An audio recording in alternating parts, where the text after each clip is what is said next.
The time has come for women leadership to rise. Women from the national and county levels. Young, old, minority and marginalized women. Women with disabilities. Women in the grassroots. Wakati ni sasa. Kauli ni moja. Vote Adada.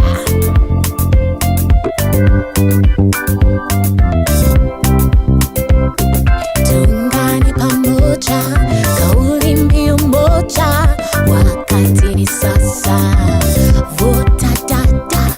Tuungane pamoja, kauli mbiu moja, wakati ni sasa. Vote Adada. Mama msilale, wakati wetu umefika. Wanawake msilale, vote Adada. Vijana msilale, wakati wetu umefika. Wakenya msilale, vote Adada. Katika uchaguzi, katika uongozi, wakati ni sasa. Vote Adada. Katika uchaguzi, katika uongozi, wakati ni sasa. Vote Adada. Mama msilale, wakati wetu umefika. Wanawake msilale, vote Adada. Vijana msilale, wakati wetu umefika. Wakenya msilale, vote Adada. Wilayani, mashinani, hapa mjini, vote Adada. Wilayani, mashinani, hapa mjini, vote Adada. Mama msilale, wakati wetu umefika.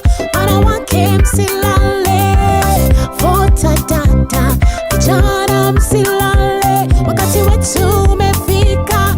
Wakenya msilale, vote Adada. Vote Adada. Vote Adada. Vote Adada. Vote Adada. Mama msilale, wakati wetu umefika. Wanawake msilale, vote Adada. Vijana msilale, wakati wetu umefika. Wakenya msilale, vote Adada. Wilayani, vote Adada. Mashinani, vote Adada. Hapa mjini, vote Adada. Vote Adada. Vote Adada. Vote Adada. Vote Adada. Vote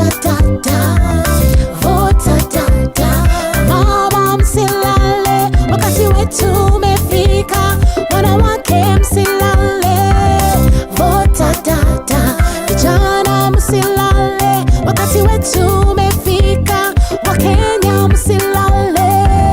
Vota dada, mama msilale, wakati wetu umefika, wanawake msilale. Vota dada, vijana msilale, wakati wetu umefika, Wakenya msilale. Vota dada, vota dada, vota dada, vota dada, vote a dada.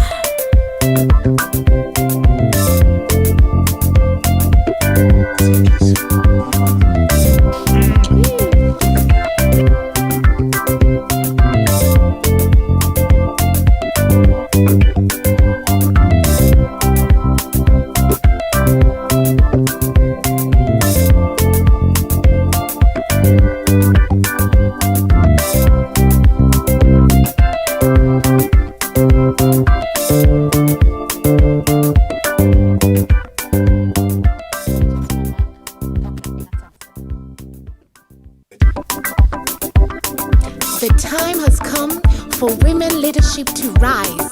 Women from the national and county levels. Young, old, minority and marginalized women. Women with disabilities. Women in the grassroots. Wakati ni sasa. Kauli ni moja. Vote a dada.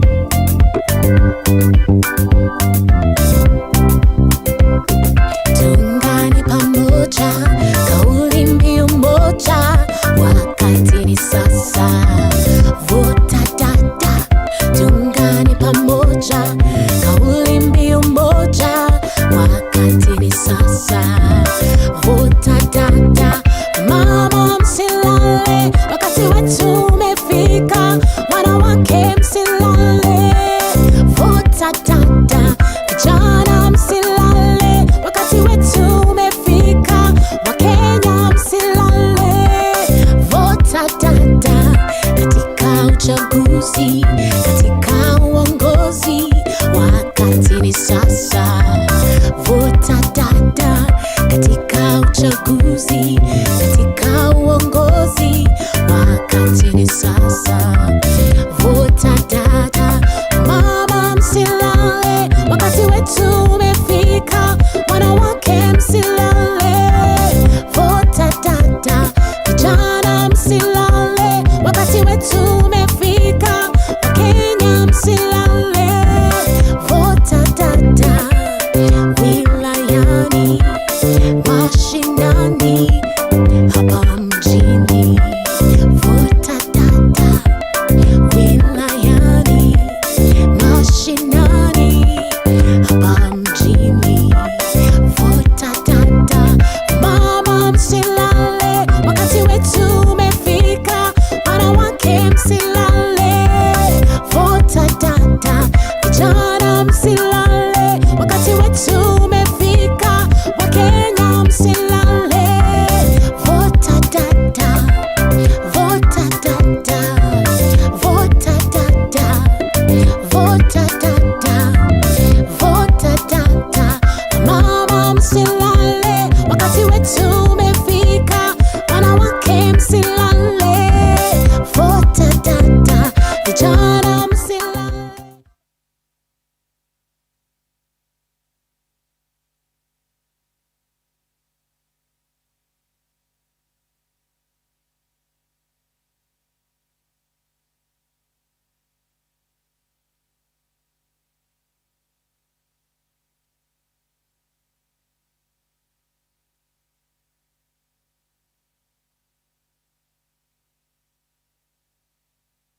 The time has come for women leadership to rise. Women from the national and county levels. Young, old, minority and marginalized women. Women with disabilities. Women in the grassroots. Wakati ni sasa. Kauli ni moja. Vote Adada.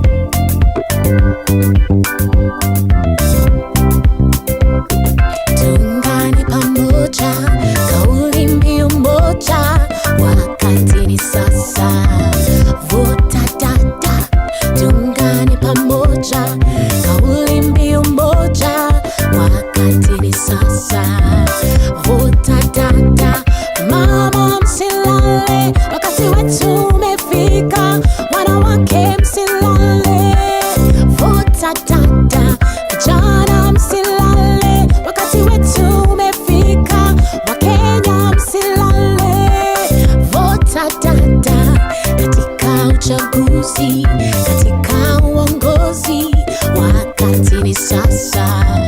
Vota dada, katika uchaguzi, katika uongozi, wakati ni sasa. Vota dada, mama msilale, wakati wetu umefika, wanawake msilale. Vota dada, vijana msilale, wakati wetu umefika, Wakenya msilale. Vota dada, wilayani, mashinani, hapa mjini.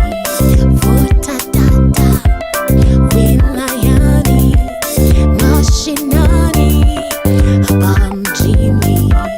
Vota dada, mama msilale, wakati wetu umefika, wanawake msilale. Vota dada, vijana msilale, wakati wetu umefika, Wakenya msilale. Vota dada, vota dada, vota dada, vota dada, vota dada, mama msilale, wakati wetu umefika, wanawake msilale. Vota dada, vijana msilale, wakati wetu umefika, Wakenya msilale. Vota dada, wilayani, vota dada, mashinani, vota dada, hapa mjini. Vota dada, vota dada, vota dada, vota dada, vota dada, vota dada, vota dada, mama msilale, wakati wetu umefika, wanawake msilale. Vota dada, vijana msilale, wakati wetu umefika, Wakenya msilale. Vota dada, mama msilale, wakati wetu umefika, wanawake msilale. Vota dada, vijana msilale, wakati wetu umefika, Wakenya msilale. Vota dada, vota dada, vota dada, vota dada, vote Adada.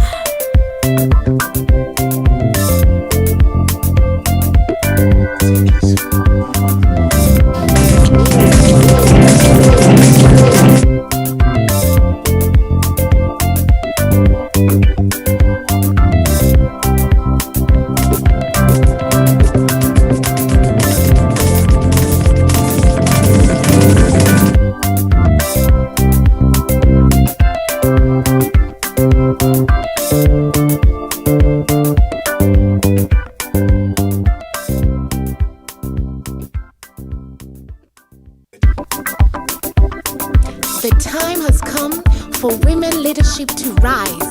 Women from the national and county levels. Minority and marginalized women. Women with disabilities. Women in the grassroots. Wakati ni sasa. Kauli ni moja. Vote Adada.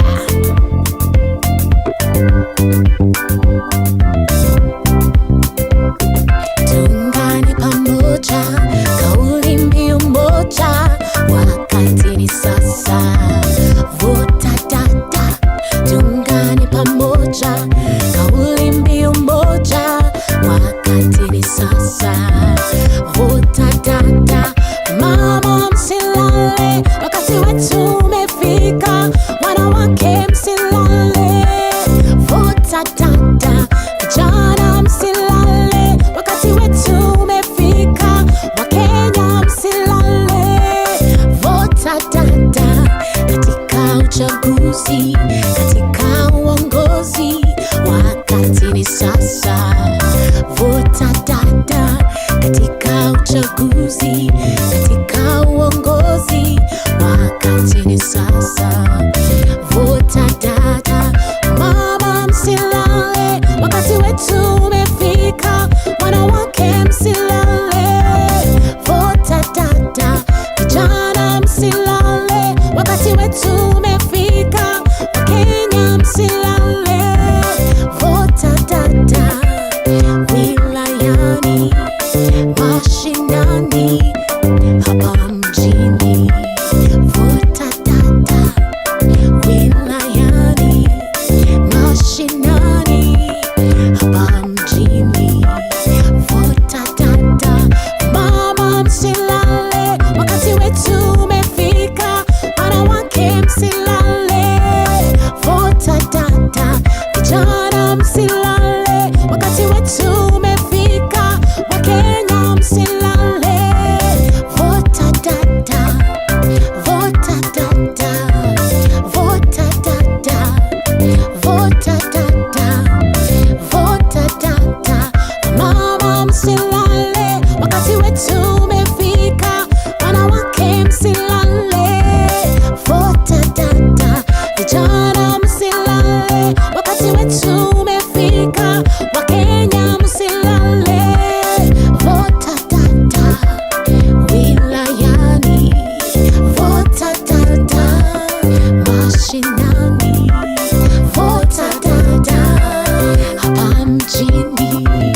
Vuta dada, vuta dada, vuta dada, vuta dada, vuta dada, vuta dada, vuta dada, mama msilale, wakati wetu umefika, wanawake msilale. Vuta dada, vijana msilale, wakati wetu umefika, Wakenya msilale. Vuta dada, mama msilale, wakati wetu umefika, wanawake msilale. Vuta dada, vijana msilale, wakati wetu umefika, Wakenya msilale. Vuta dada, vuta dada, vuta dada, vuta dada, vote a dada.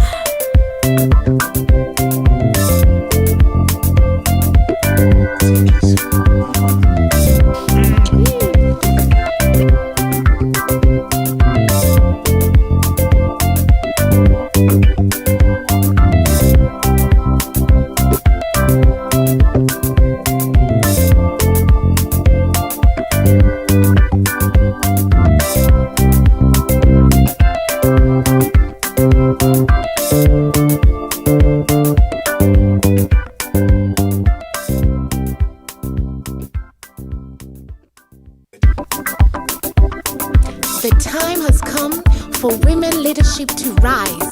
Women from the national and county levels. Young, old, minority and marginalized women. Women with disabilities. Women in the grassroots. Wakati ni sasa. Kauli ni moja. Vote a dada.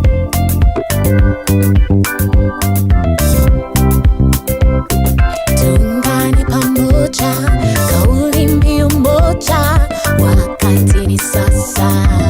Vuta dada, tuungane pamoja, kauli mbiu moja, wakati ni sasa.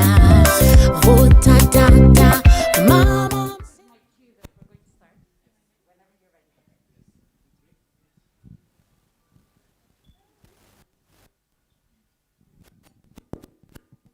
Good morning, ladies and gentlemen, and welcome to our event today. It's the 2021 Women's Leadership Conference.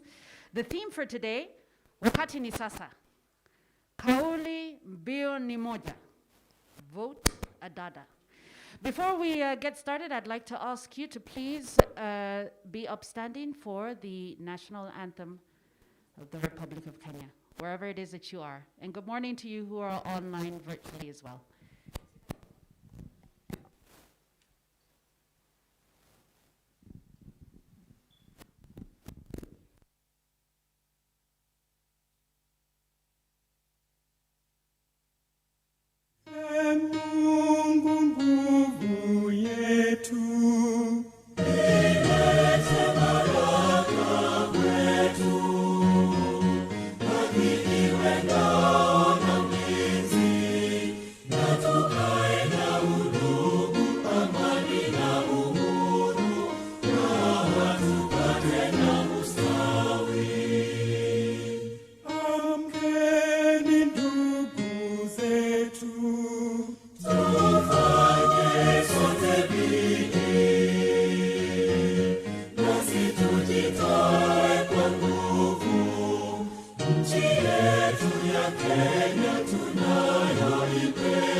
African anthem.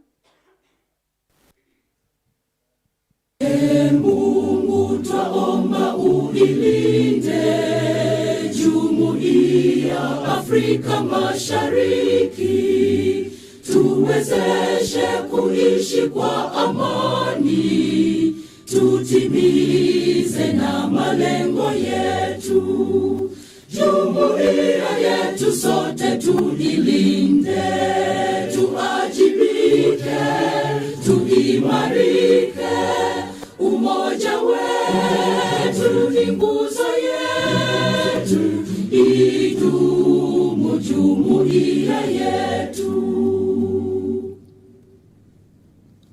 Uzalendo pia mshikamano viwe msingi wa umoja wetu, na tulinde uhuru na amani, mila zetu na desturi zetu.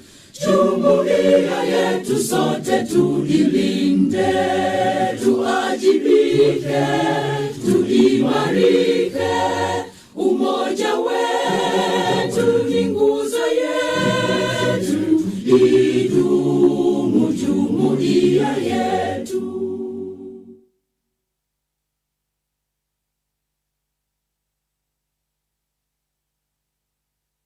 Thank you very much. You may take your seats.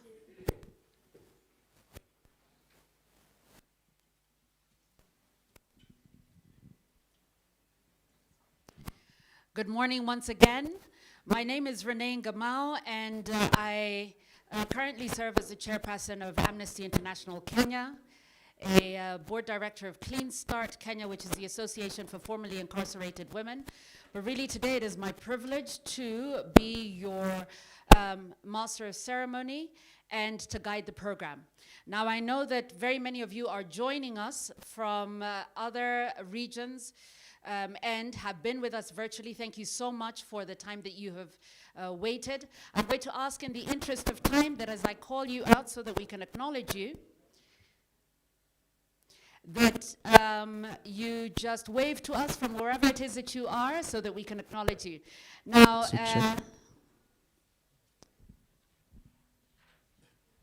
Nakuru.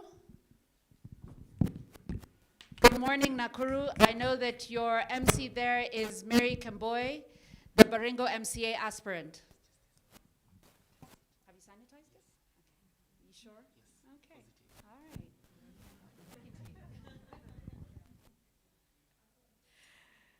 Good morning, Nakuru. Meru, with Josephine Kulea, the women's rep aspirant for Samburu. Good morning, Dr. Josephine. Waving at you in Meru. I know we have another site in Nairobi. Dina Wambua and the ladies and the people who are gathered there, good morning as well. Bungoma with Eunice Chepchumba, the women's rep aspirant for Bungoma County. Good morning to you. Mombasa with Magdalene Thuva, the MP aspirant for Kilifi. Good morning. And in Kisumu, Ms. President Nerea Okech from Homa Bay County. Good morning. Now, we've got a packed program, as you very well know, and so without further ado, I'm going to invite the Executive Director of FIDA Kenya, Ms. Anne Ireri, to make an introduction and to welcome us to the conference. Anne, karibu. A round of applause, ladies, as she comes up.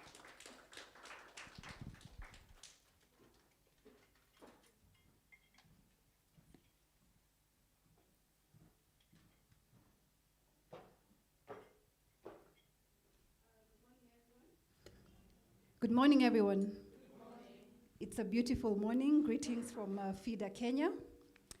Our chief guest, Honorable Martha Wangari Karua, Chairperson of KEWOPA, who's joining us online, Honorable Muthoni Wamshomba, Chairperson Maendeleo ya Wanawake, Mrs. Rahab Moya, FIDA Kenya Development Partners present, and today we are blessed to have very many of them here. Members of Parliament and members of county assemblies present, FIDA Kenya board and members present, led by our chairperson, Ms. Nancy Kinu, representatives of civil society organizations present, distinguished delegates, good morning. It is our delight as FIDA Kenya to host the inaugural 2021 Women's Leadership Conference. This journey has been long. We had thought a few months ago in our minds, we were prepared to have over 200 delegates assembling together as sisters at the Bomas of Kenya. We had actually also booked the venue. But as we are aware, the COVID-19 restrictions were revised recently. And so we had to think around how we want to have this conference, because for us it was very sentimental, bearing in mind tomorrow we are marking 11 years since our Constitution of Kenya promulgation. And so I really want to thank the teams that have worked behind the scenes. As you've heard through our MC, we have delegates in 6 sites in addition to this particular site, where we are trying our best to stick within the protocols of COVID, but also to enhance the participation of women. So why this conference? As FIDA Kenya, the participation of women in leadership and governance remains a pertinent concern to us. For the 36 years that FIDA has been in existence, over and above giving innovative access to justice solutions, as an institution, we have remained keen to ensure that women participation in leadership and governance is actualized in our country. And so here we are, shy of 1 year into the elections, and we are starting the movement. The movement states, and we want to put Kenyans on notice that the ladies this time are serious. We have the numbers, we are galvanized, we are ready to vote at Dada. And so as we start this workshop and this conference, we want to really call upon women aspirants across the board. And mark you, leadership is not just in politics. We have women who are leading in very many areas. We have women who are leading in religious sectors, women in the private sector, women in development. And so for Kenya, we want to really actualize the reality that we can actually have not just a third, but 50-50 of women in governance, because we have the numbers. So my duty this morning is to welcome each and every one of you, our distinguished delegates. And as I sit, allow me to say 2 things. That one, we really want to appreciate our partners who have worked with us, and they're here today. Those who have believed in the FIDA dream of making sure that women occupy spaces of leadership, and those who have worked with us to ensure that as an institution, we are able to reach all the corners of this country. As we speak this morning, I want to confirm that in each of the 6 sites, we have representation from the 47 counties of this country, who are women who are aspirants, women who have come out and declared their candidature, and ours is really to walk the journey as an institution. We want to assure the women of Kenya you can count on FIDA Kenya as your partner. Whatever we need to do, we shall do that and support you. So welcome, we look forward to a wonderful 2 days. We all look bright and lovely. And to our delegates joining us online, we want to thank you so much for taking time off your busy schedules to be with us. So thank you very much, welcome, and we look forward to the deliberations. As I sit, allow me to welcome our development partners who you'll get to know, who have supported this particular event, and they'll come each one by one just to say a few remarks, and then thereafter the MC shall take over. So I'll welcome Madam Maureen Majiwa, who's representing Womankind Worldwide. Let's please give her a round of applause as she comes.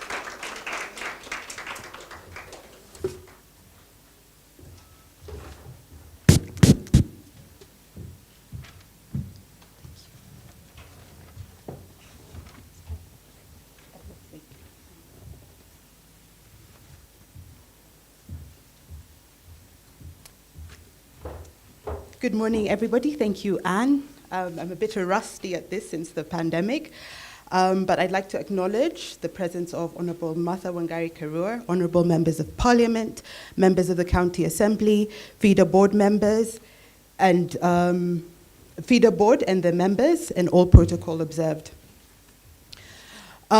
First, I would like to say that women's rights organizations like FIDA are the single most significant factor in influencing progressive policy on women's political leadership and women's participation in leadership.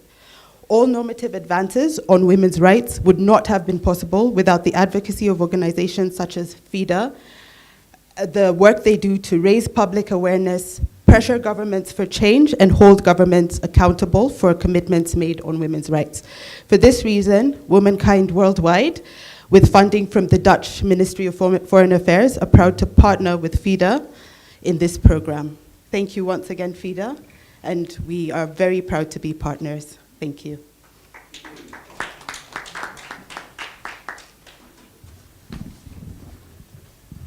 Another round of applause for her as she comes off. Allow me to stand here as I introduce each of our next speakers, because as you can see, there's quite a number of them.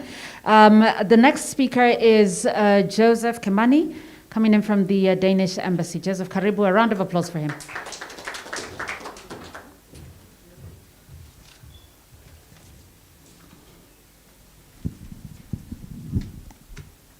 Good morning, everybody.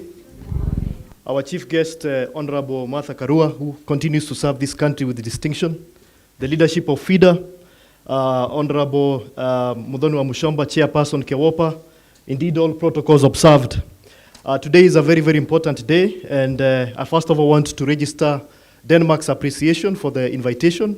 When the invitation came from FIDA, our answer was a very swift and very emphatic yes. So we are very pleased to be here today.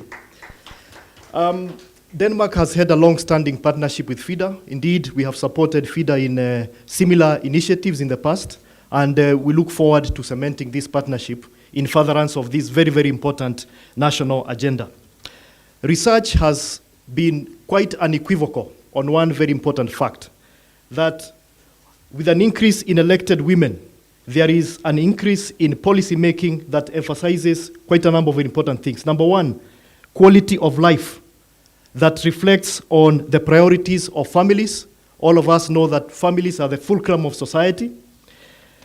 And also policies that also enrich the experience of minorities and indeed women.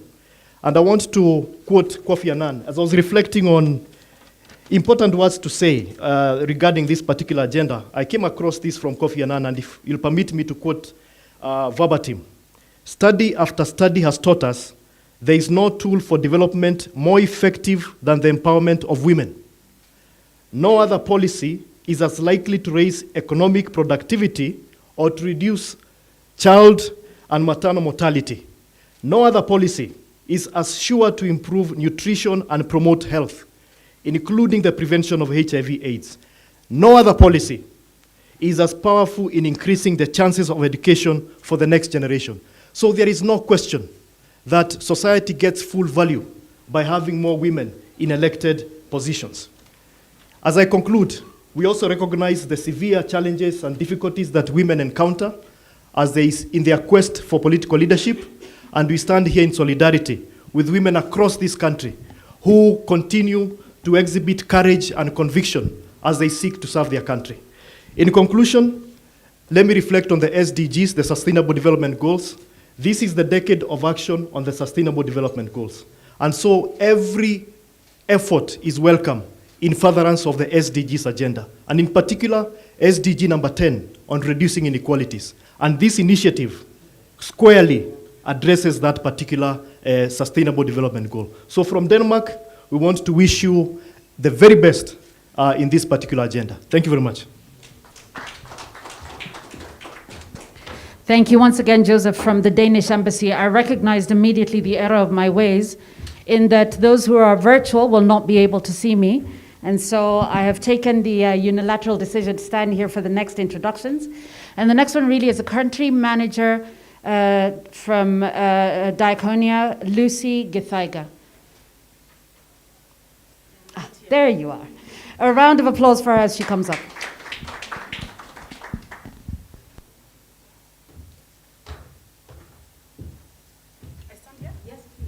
Thank you.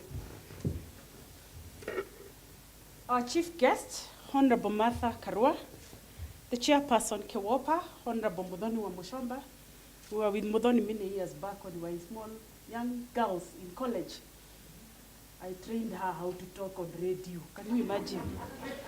Chairperson, I hope she's seeing me wherever she is. Chairperson Maendeleo ya Wanawake, Mrs. Rehab Muya, FIDA Kenya Development Partners present, members of parliament and members of county assemblies, FIDA Kenya board and members present, representatives from civil society, and our women's organizations present across the country. Good morning. Good morning.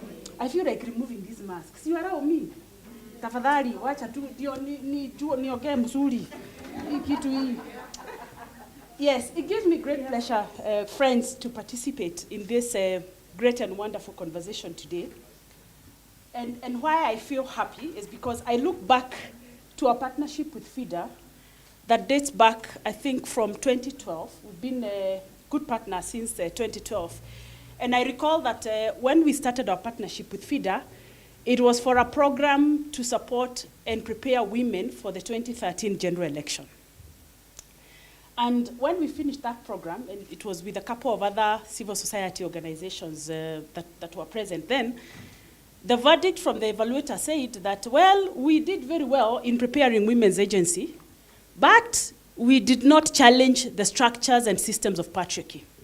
That was what we were told by the evaluator. And of course, we all know as women, patriarchy being a system that supports the domination of women, it is something that every woman grapples with every day when you wake up. And I am also reminded that 17 years ago, I was a young girl, 31 years, those days. Now you can count the years. Mimi sasa naelekea huko 48. When 17 years ago as a young girl, and I was coordinating the gender and governance program at ActionAid, Rehab and others, we were all together, preparing women for the 2007 general election. The challenges remain the same when I look back and when I look to what we are today. I mean the 2003 general elections. And today, 21 years later, after the first gendering electoral political process program that was, I think, put together by a number of donors in 2000, we are still on this journey, preparing women, getting women to be in leadership and in parliamentary and, of course, county assembly leadership. And it is a journey that we have to continue being present in. Now, the theme of today's conversation captures my mind because we are talking about voter data. And of course, we can't vote a dada who is not there. See, there has to be a dada who has to come out and be voted. And I am glad that I have heard that we have a number of aspirants participating in this conversation. And I just want to have a word with the dadas, the aspirants, because we have, I think, for the organizations that have been supporting the women, to come out and be counted and, be on the political scene, there has been a lot of challenges that these women face. However, I think for me, when I look at the aspirants, I think my word of encouragement to the aspirants present today is to tell them, please look at the dadas that have come before you. I mean, we have Honorable Mother here, our chief guest, and many others that are in parliament today and others that are in the county assemblies today. They went through the same challenges and they overcame. And so I think because waliweza, even you, we want to encourage you that mutaweza. And to imagine that a lot of times, even when we go into a political space or whenever we go to any form of competition, we know that there is something called the gremlin, that inner voice that says, nitaweza hii kitu kweli, hii kitu nitaweza kweli. Of course, if you go into an election or into any competition with nitaweza kweli, you've already, wewe sasa ushaanguka. Ama namna gani? Ushaanguka, wewe hakuna. Sasa kama unaenda huko na nitaweza kweli, please just get out. Let other dadas come in who have the mindset of nitaweza. Because the word can and can't, there's only a difference. The T is only the difference, right? Let me tell you a story. When I was working at ActionAid, when I was managing the gender and governance program at 31, I remember we were having conversations around the current constitution and the Kilifi draft. I remember we took women to Kilifi. Na wakati huo kulikuwa kukali wewe, it was kali. Sasa, mimi, nikaambiwa sina capacity. I was young, and for sure, I didn't have the capacity to manage such a huge political program. Lakini mimi naendelea tu kusema niko na capacity, lakini naambiwa bado hauna capacity. And the word lack of capacity got in my head. And I began to feel serious challenges with my self-esteem. Terrible, serious esteem challenges. I remember one time I went to Mombasa.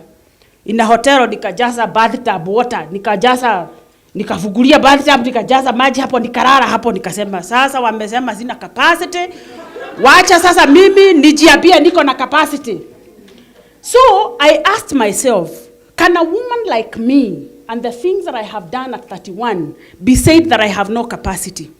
I came out of that bathtub with great resolve that never again will I allow anybody, man or woman, white or blue, green, yellow, to tell me I have no capacity. But when I came out of there, first of all, nikaenda huku kwa environment, nikasema sitaki maneno ya wamama karibu na mimi. I don't want. When I went to environment, huko nikaambiwa nipande buildings, sijui niangalie Nairobi, niangalie weeds, nikasema hapana, wacha nirudi kwa wamama. So I am safely here with women with a lot of capacity. And why I'm telling this story is because at the end of the day, for the aspirants, this story was meant for the aspirants. You will have people who will tell you hautaweza, right? You will have people who will inevitably tell you you will not make it.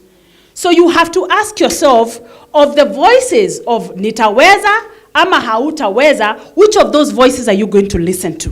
So let your nitaweza be much louder than all the other voices. And so I know you are karibiaing me, ni sawa, naona. So mine is really to wish all of us a very wonderful conversation going forward and to continue encouraging the aspirants that please stop, silence the gremlins in your mind and say nitaweza, so that hawa watu wa civil society wakikuja kutuambia vote dada, there are many dadas that you can select from. Asanteni sana and thank you very much. Thank you so very much, Lucy. Indeed, there's a book, Feel the Fear and Do It Anyways. Our next speaker is UN Women Deputy Representative, Madam Rukaya Mohammed. Now, Madam Rukaya is online, and so you'll be able to follow her. Karibu.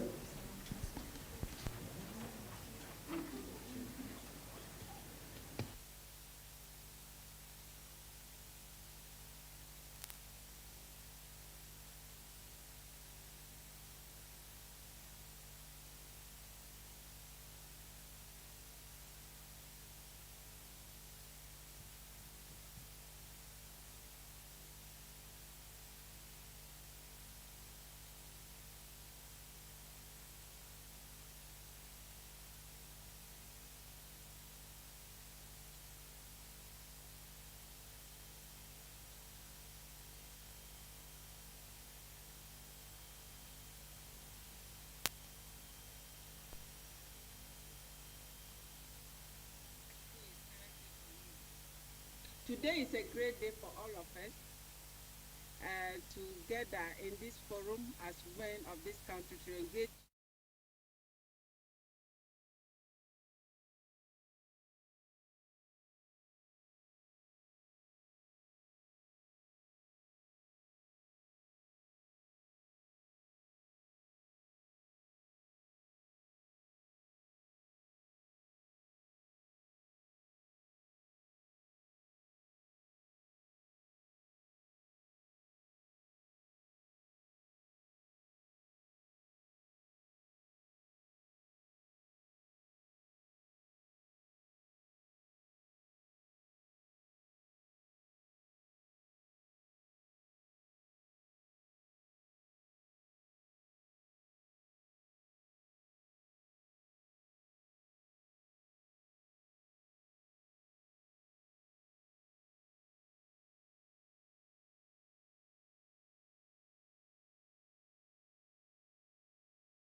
Ladies and gentlemen, political participation of women, youth, and people with disability in 2027 general election failed to meet Kenya's constitutional requirements, especially regarding the wanted gender quota for women's representation.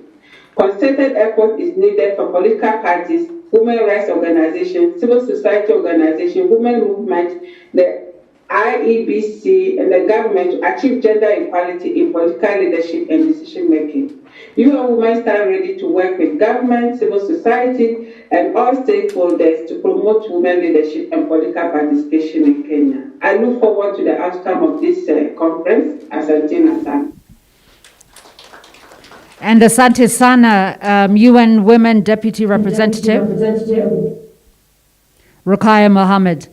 Up next for her comments is the Chargée d'Affaires of the Swiss Embassy, Madam Manuela Leimgruber. Welcome. Msichoke kupiga makofi tafadhali.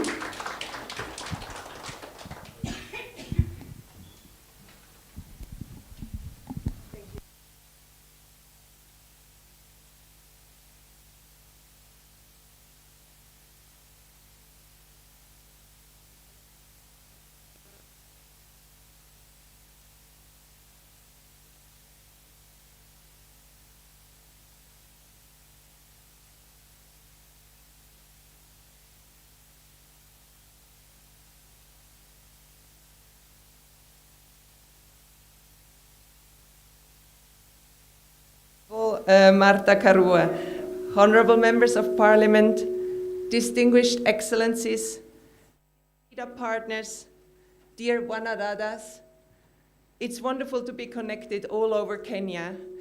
Greetings to the other region of Kenya. It is a real honor and pleasure for me to be here today. I'm delighted to make these opening remarks in my capacity as representative of the Swiss Embassy.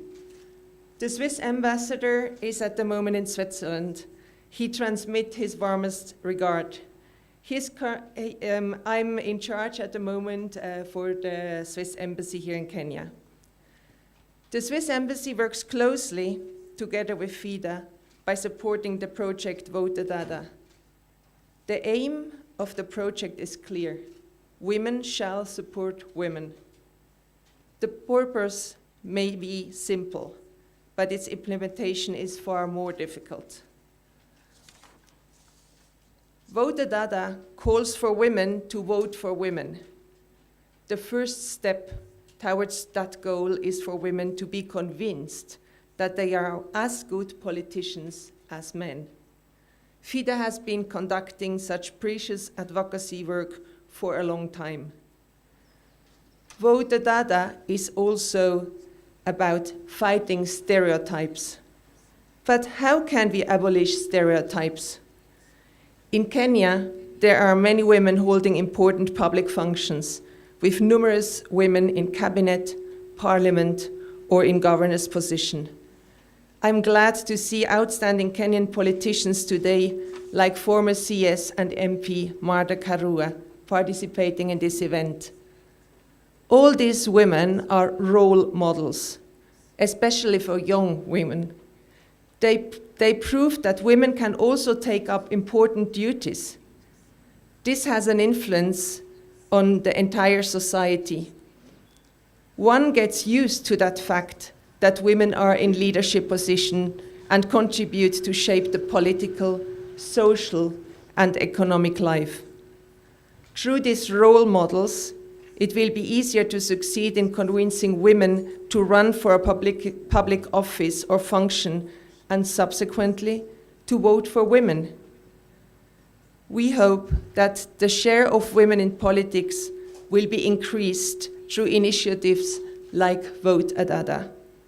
We hope that more women will become examples for young women and girls. We hope that for the upcoming generation, it will be natural that women can take up important functions just like men. The discussion in Kenya on women's rights are very similar to the ones in Switzerland. This year, we are celebrating the 15th anniversary of women's rights to vote in Switzerland. This means that Kenyan women were able to vote before the Swiss. My own mom was able to vote not before she turned 35. It is important to join forces towards gender equality. Switzerland promotes gender equality worldwide, and I'm very glad that the Swiss Embassy in Nairobi supports Vote Dada. I congratulate you all on your courage and your engagement for women's rights. You are all great role models. Thank you, FIDA, for organizing this important conference. Your Excellencies, dear Wanadada, I wish you an inspiring conference and, of course, a lot of success for the coming elections 2022. Thank you so much. Thank you very much. Thank you very much, Madam Manuela, and thank you for reminding us that we cannot take for granted the privileges and the responsibilities that we have, even as voters. Next up, the chairperson, Maendeleo ya Wanawake, Madam Rahab Muya.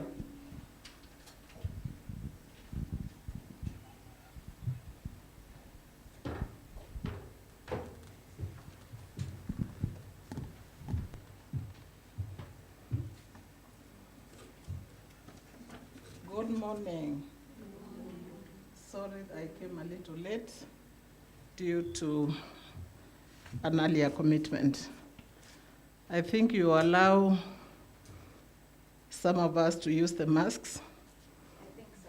Mother has just reminded me some of our ages are a bit advanced. I told her I'm turning 65 tomorrow, and she is following me. So because of that, allow me to be the way I am. FIDA chairperson, Nancy Wambui Kinu, our chief guest, my sister, Martha Karua, Executive Director, Annie Reddy, Development Partners.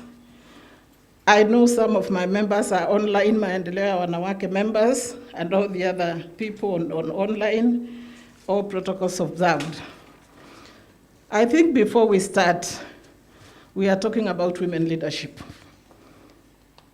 Maendeleo turns 70 next year, so we are 69 years old. And because we've been around for a while and in this journey, can we stand for a moment to thank the President of Tanzania, who is a woman, and to say how proud we are to have seen this journey. Despite the fact that we lost our president in Tanzania, now we have a woman president. Can we stand for a minute?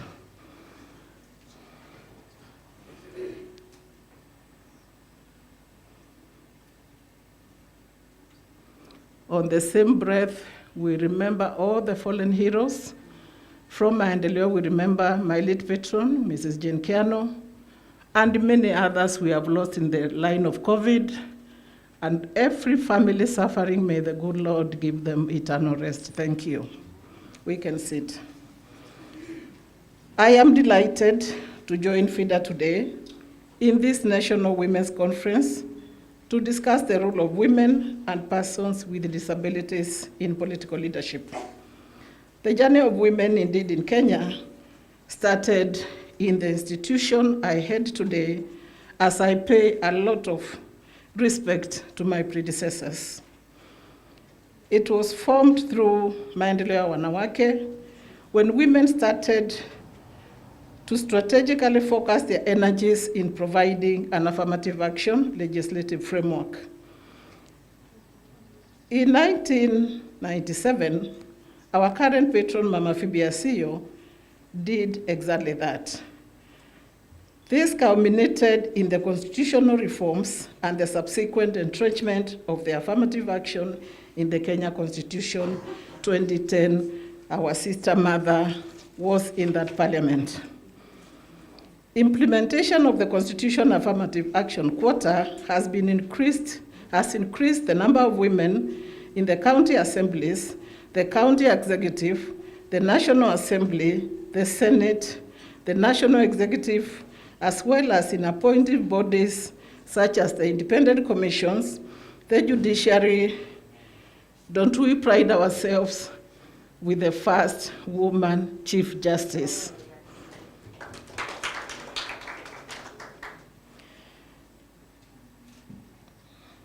The various boards. This is a milestone to celebrate as we ask ourselves the big question: how do we get more women elected as county governors, in Senate, National Assembly, and county assemblies? And Maendeleo prides in the fact that we have 40 MCAs. Among them, over 10 were elected, the balance were nominated. Secondly, what role will women play in their positions different from what we have seen in the past? Who will address the issue of the broken family values? Who is going to be a role model for our children? I deliberately want to ask us. There is a time we only had 6 members of parliament, and our chief guest was one of them. And they did a lot of work to where we are today. Today we have like 87 legislators. My question to us is, as we go for Dada, what change are we going to make? Why do we have so many girls today getting pregnant at the age of 13 years? Where are the voices of all the MCAs, of all the women members of parliament, of all the senators? So as we vote Dada, what change is it going to bring in the society? What we see in Kenya, killings every day, can only be voiced like what we heard from Kina Mother, Kina Charity Ngilu, Kina Mama Mugo, Kina Zibora, those days, Mama Asio. So very deliberately, I am asking, what are we busy doing when we are elected, Rahab included? Are we operating like our men, politicians? Have we forgotten that role of a woman? When you indicate a woman, you change a society. We have 87 of us sitting in those tables. Why are we getting families killing one another? What are we busy doing? What is this we haven't done, which we need to do? So even as we go for the bigger numbers, it is got to translate in reducing poverty. We don't need to hear poverty from men every day, because we are the people who wear these shoes. We are the people who are fetching the water, and who fetched water before. We are the people who should be saying a water tank in every home. That is what Maendeleo is campaigning for.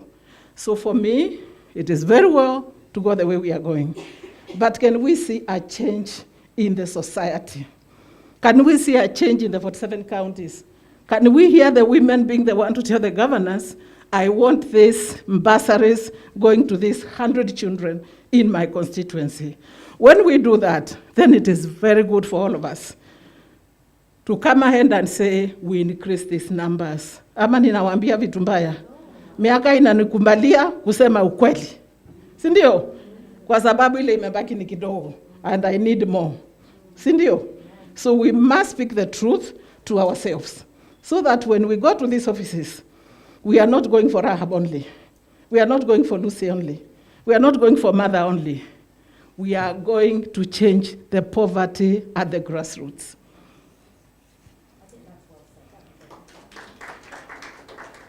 Women leaders, we have a responsibility to bring change in our politics and country at large.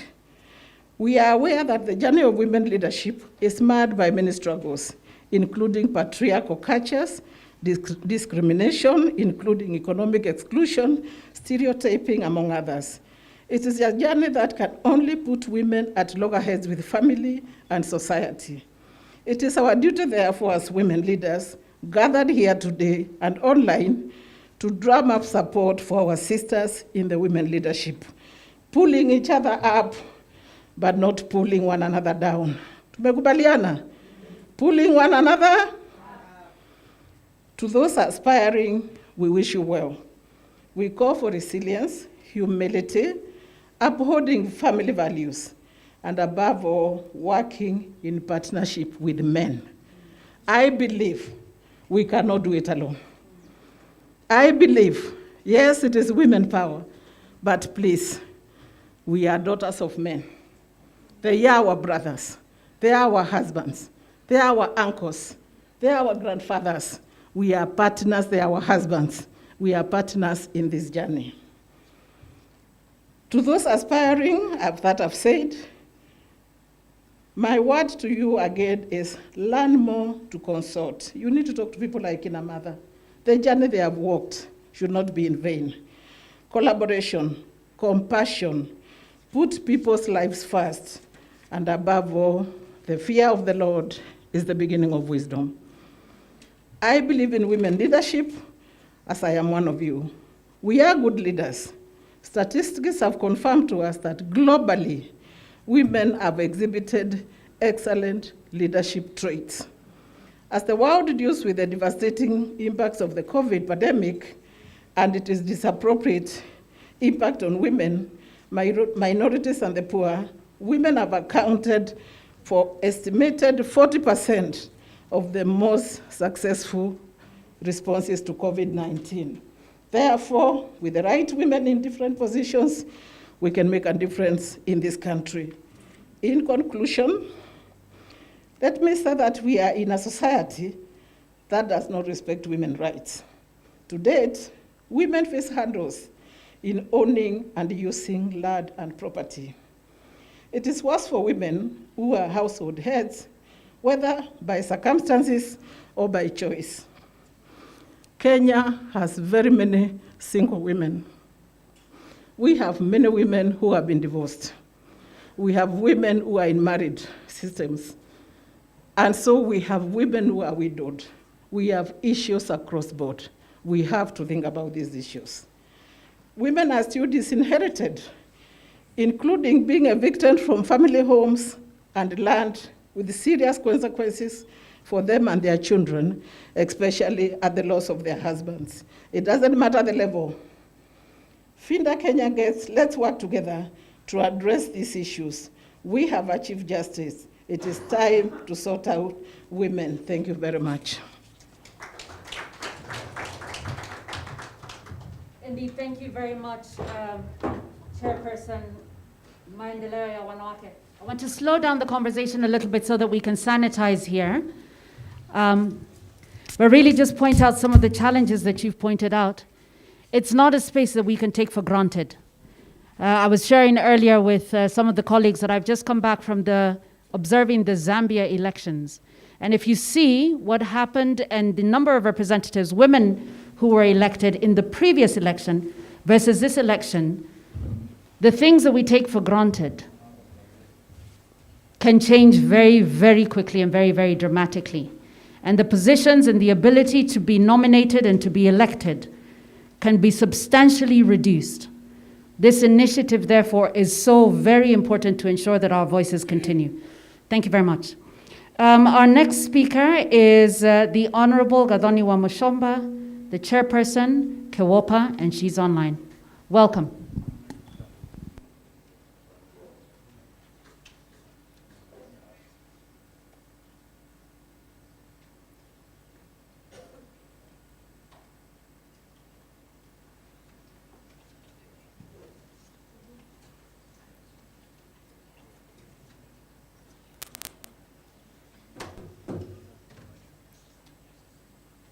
The person of Wake, all the other guests. These are youth.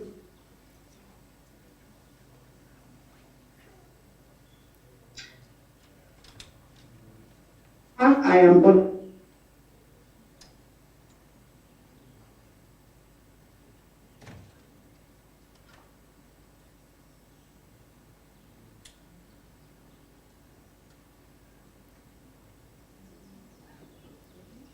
What's the challenge?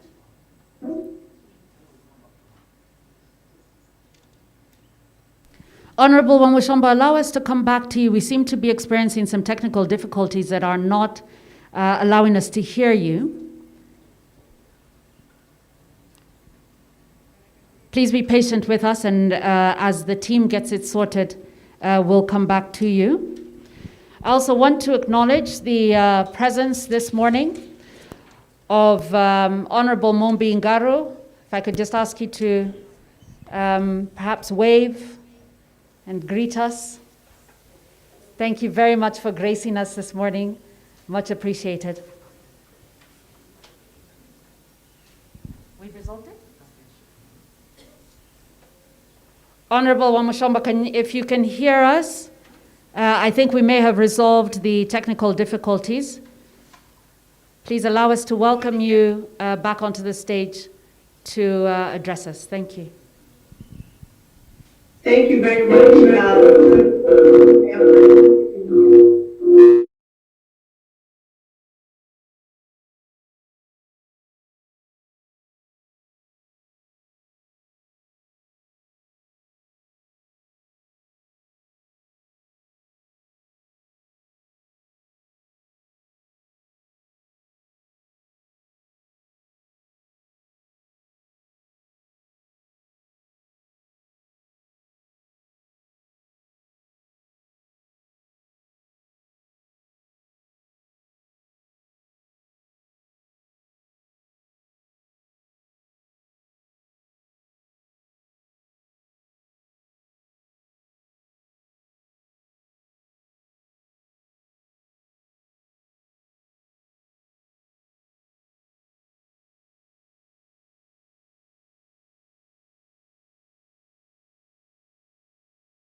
of Her Excellency.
And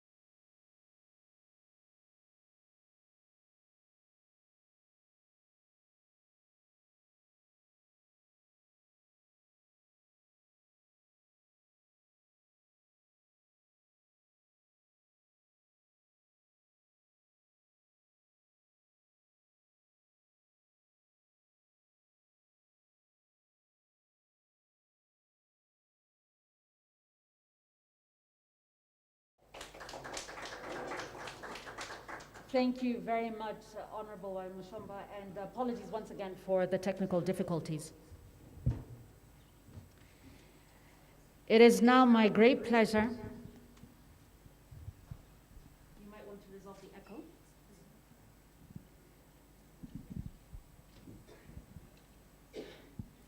It is now my great pleasure to welcome onto the stage our host, the chairperson of FIDA Kenya, and a great woman leader in her own right, Madam Nancy Ikinu. A round of applause as she comes up.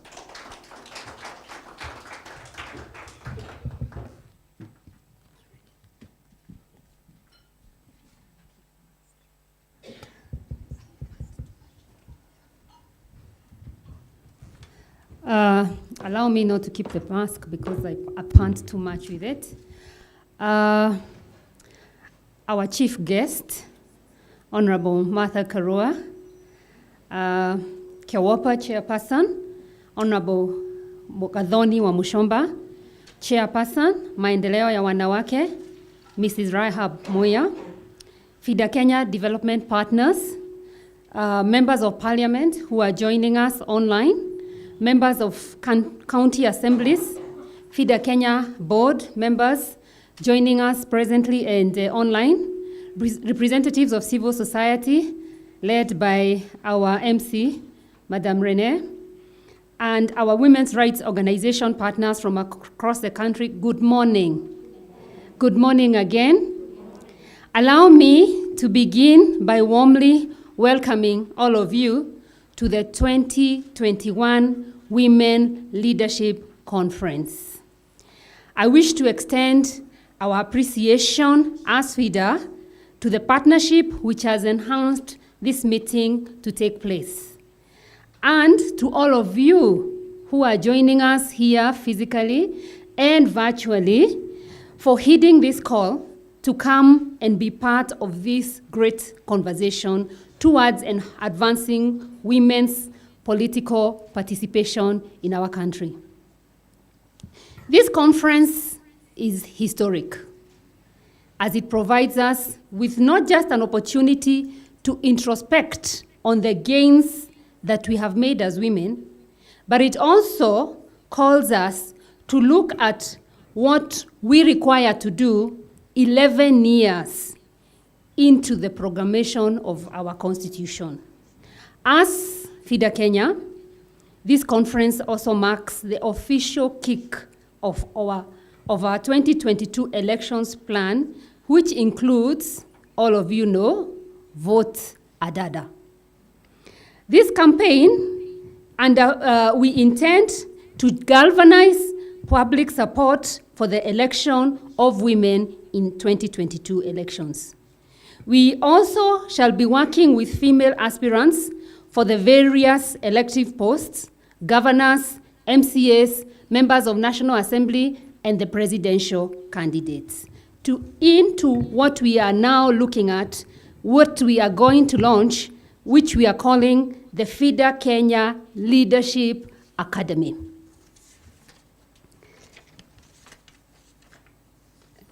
This national conference is also the first of the many forums where we intend to bring women's rights organizations and female aspirants together so that we all strategize on how the women's movement shall rally for calls and for support for election of female candidates in the upcoming general elections. Ladies and gentlemen, from 1990 to now, 2021, when FIDA Kenya has been integral in lobbying for affirmative action through the constitutional and legislative reform. As we all know, we are now at a point where the focus is on the implementation of the Constitution. As FIDA Kenya, we have, through various efforts, including litigation up to the Apex Court, advanced for the implementation of the 2/3 gender rule.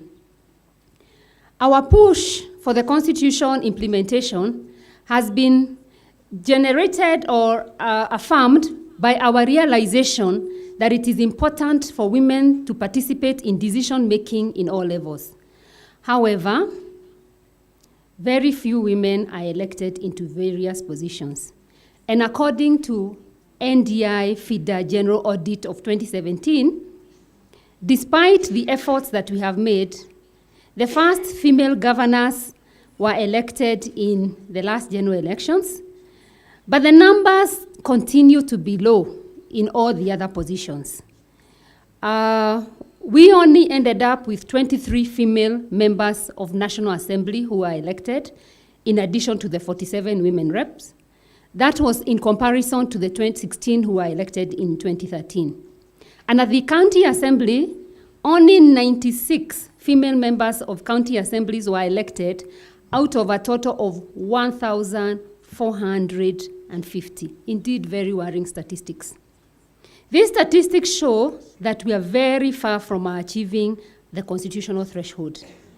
We have made various efforts to legislate on a formula that will assist the county meet this threshold. And even as you all recall, the retired Chief Justice did give an advice to dissolve Parliament. Ladies and gentlemen, despite the handles, we cannot afford to relent.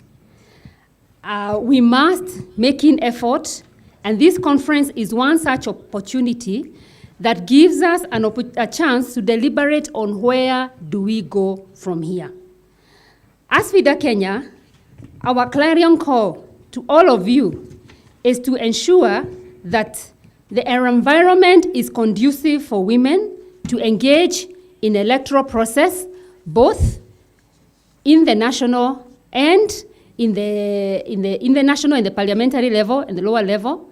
But we are also calling upon the voters to ensure that this time round we vote Adada.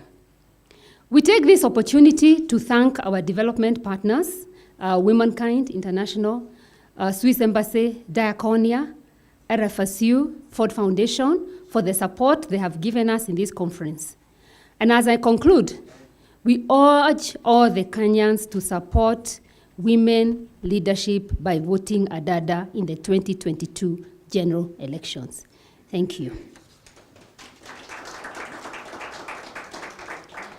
Allow me now to invite our chief guest, a lady that I have known since the 90s when we were young lawyers, a great mentor for me and many other FIDA members. I do not know of any other lady who has been active in the political leadership arena.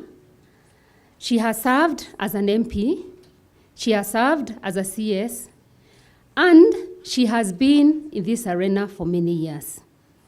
She's a mother, and today she was telling me about her grandchildren, a grandmother. And she has been a mentor to many. Allow me to invite none other but our candidate, Honorable Martha Wangari Karua.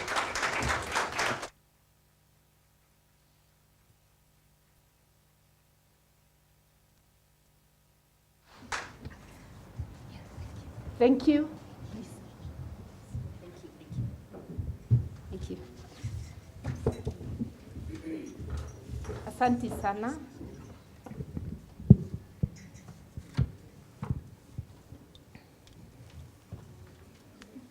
The chair of FIDA, Nancy Ikinu, board members present, the executive director of FIDA, the chairperson, the chairperson Maendeleo, I'll get that, Maendeleo ya wanawake, my sister Rehab Muyu, partners, the chairperson of KEWOPA, very distinguished ladies and gentlemen. It is my honor and pleasure to be in this conversation this morning, looking at how to increase the numbers. I think it's worth recalling that Article 27 of our Constitution does talk about gender equality and also gives direction on how to use quotas, policy, legislation, and any other measures on our journey to gender equality.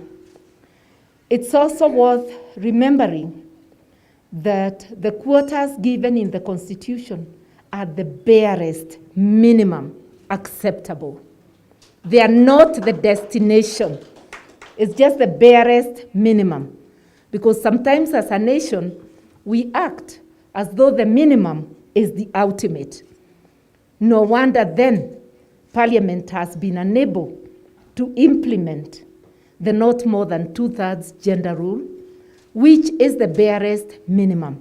If you listen to debate, people talking about progressive realization, you would think it's a difficult destination to arrive at. The destination, ladies and gentlemen, is gender equality. We are facing an election in less than a year, a general election, and we have to worry about what to do to ensure that we implement our Constitution and that we increase the numbers. Implementing does not mean just achieving the barest minimum. Implementing fully would mean 50-50. So we need to be looking at what to do. And as Rehab was talking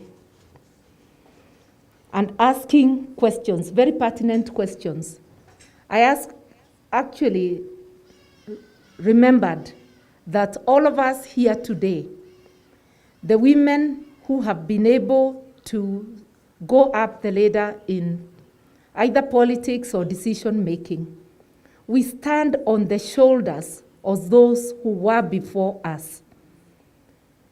I do not only mean the women who are known, who are in the public domain.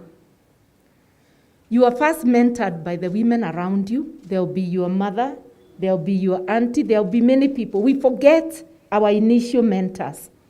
And for me, I know I was mentored not just by my mother, but my maternal grandmother, paternal, not maternal, whom we lived with in the same homestead, as is normally the case in our traditional setting. I know that some women in the neighborhood also acted as mentors. Later, as I grew up, the mentors increased. Some you never meet, you see through the media, you learn about them, and you aspire to be like them. But like I said, we always forget our initial mentors. So we are here because we were mentored right from the cradle to this time.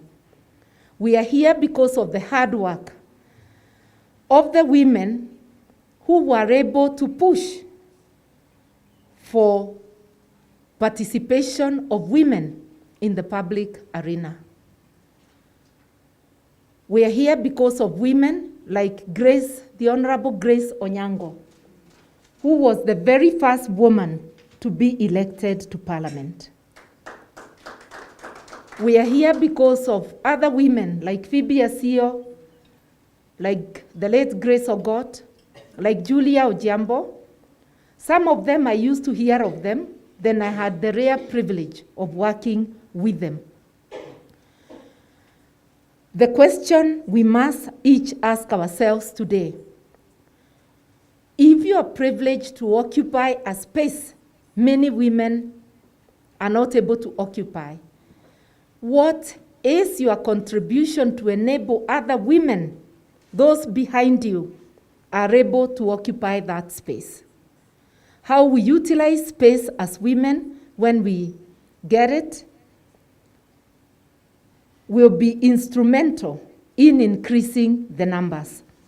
And each generation, each parliament has to assess what are the milestones.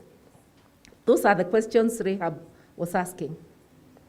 And if you ask me what are the milestones of the 7th Parliament, which is the parliament I first joined, I will tell you that the IPPG constitutional changes and legal changes, which brought in gender parity in nominated seats, and which saw women across the country get nominated to county council seats, there were then county council, and to parliament in larger numbers. That was the forerunner to the principle of gender inclusion and to quotas. And I'll tell you that the 7th Parliament can take credit for that. If you ask me what we did as the 8th Parliament, we set the stage, the formal stage for constitutional review. And the Constitution of Kenya Review Act, 1998, was the first legal instrument to give gender quotas, that in all organs of review, 1/3 of the members of those organs must be women. That's the first time we had that in legislation. The review was never complete. We went on to 2003, when there was change of government. We had the failed referendum, and we had the 2007 post-election violence. After that, so I can say there was a misstep, but still a push and lessons to learn for the 9th Parliament. But during the 10th Parliament, 2008, the 10th actually, 2008 to 2012, we managed to get the Constitution of Kenya as it is now, with all the gains. I'm pointing out this because I want to invite those who are serving today to ask themselves the milestones they have covered. It may not be passing the Constitution, it may be implementation. You want to measure how far have you been able to push the gender agenda. If you are a woman in cabinet, you must ask yourself, how have you utilized that space in cabinet to further the gender agenda? You wouldn't be in cabinet today if the quotas were not entrenched in the Constitution, if the equality was not in the Constitution. If you are a PS, if you are in a board, I want to remind you, you are there because of sweat of those before you. And I want to tell you that you ought to be accountable to the women of Kenya, to the people of Kenya, how far you are pushing the bar. And I want to tell all the aspirants listening today that you have a job to do. Go for it, not just for yourself. Go for it to help our society to move forward. When women move forward, the society moves forward. So we all ought to be accountable. And we are also asking our male members, because this burden is not just for the women members. The male members are elected to represent both men and women. So having talked about ourselves as women, we want to remind the male members they are accountable to us as 50% or more of their electorate. And I want to similarly ask them to audit themselves. Are they supporting half their constituents, or have they been pushing half their constituents down? And as women, how well can we sensitize women around the country, voters around the country, so that we hold our members to account, to their utterances? We cannot have in debates in Parliament, whenever the advancement of women is being discussed, that unpalatable language is used on women generally. We cannot have it, not at this time, not again. And we can only stop it by taking the debate to the voters and holding people to account. We need then to have a sisterhood where we can hold hands, support each other, and support the agenda towards gender equality. Even as we seek support from our brothers, we need a sisterhood. A unity of purpose on the things that concern all of us. And that does not mean that we shall not compete against one another. We will when it is necessary. You may be wanting the same seat I want, we will definitely compete. But how I compete against you matters. Am I going to use the same language men are using against us? Am I going to go on my strengths or on your weaknesses? Am I going to conduct a decent campaign? That ought to matter to us. I have competed against women, most notably 2017, and I kept to my lane insofar as decency and observing boundaries is concerned. I pushed my petition through the courts with the same attitude, and I'm going to the competition once again with the same attitude. And as women, we should not be afraid at all of failure or obstacles on our way. I tried presidency in 2013. I did not succeed. Sijakata tama. I have an unfinished business. I have unfinished business with the presidency. But I am going for Kirinyaga governor in 2017. But God giving me long life, I will be able to finish the unfinished business with the presidency. God giving me long life. So let us not be discouraged. Let us take a day at a time and give our best shot wherever we are required to do it. And I liked what my sister here said about self-doubt. You know, when you are raised in a patriarchal society, which gives privilege to men. Patriarchy doesn't mean men, but it means a system that gives privilege to men at the expense of women. Just like feminism doesn't mean women, it means believe in gender equality and pushing for that agenda. So when you are raised in patriarchy, and the order of the day is men being at the front table and women at the back, when you step up and say, I am vying, you will hear echoes of voices behind you, some asking you, how? Are you equal to it? And that voice that was beginning to wonder in you whether you are equal, with those echoes, you will start self-doubt. You never can begin a successful journey with self-doubt. Someone says, and I believe them, that the greatest opposition you have to success is you yourself.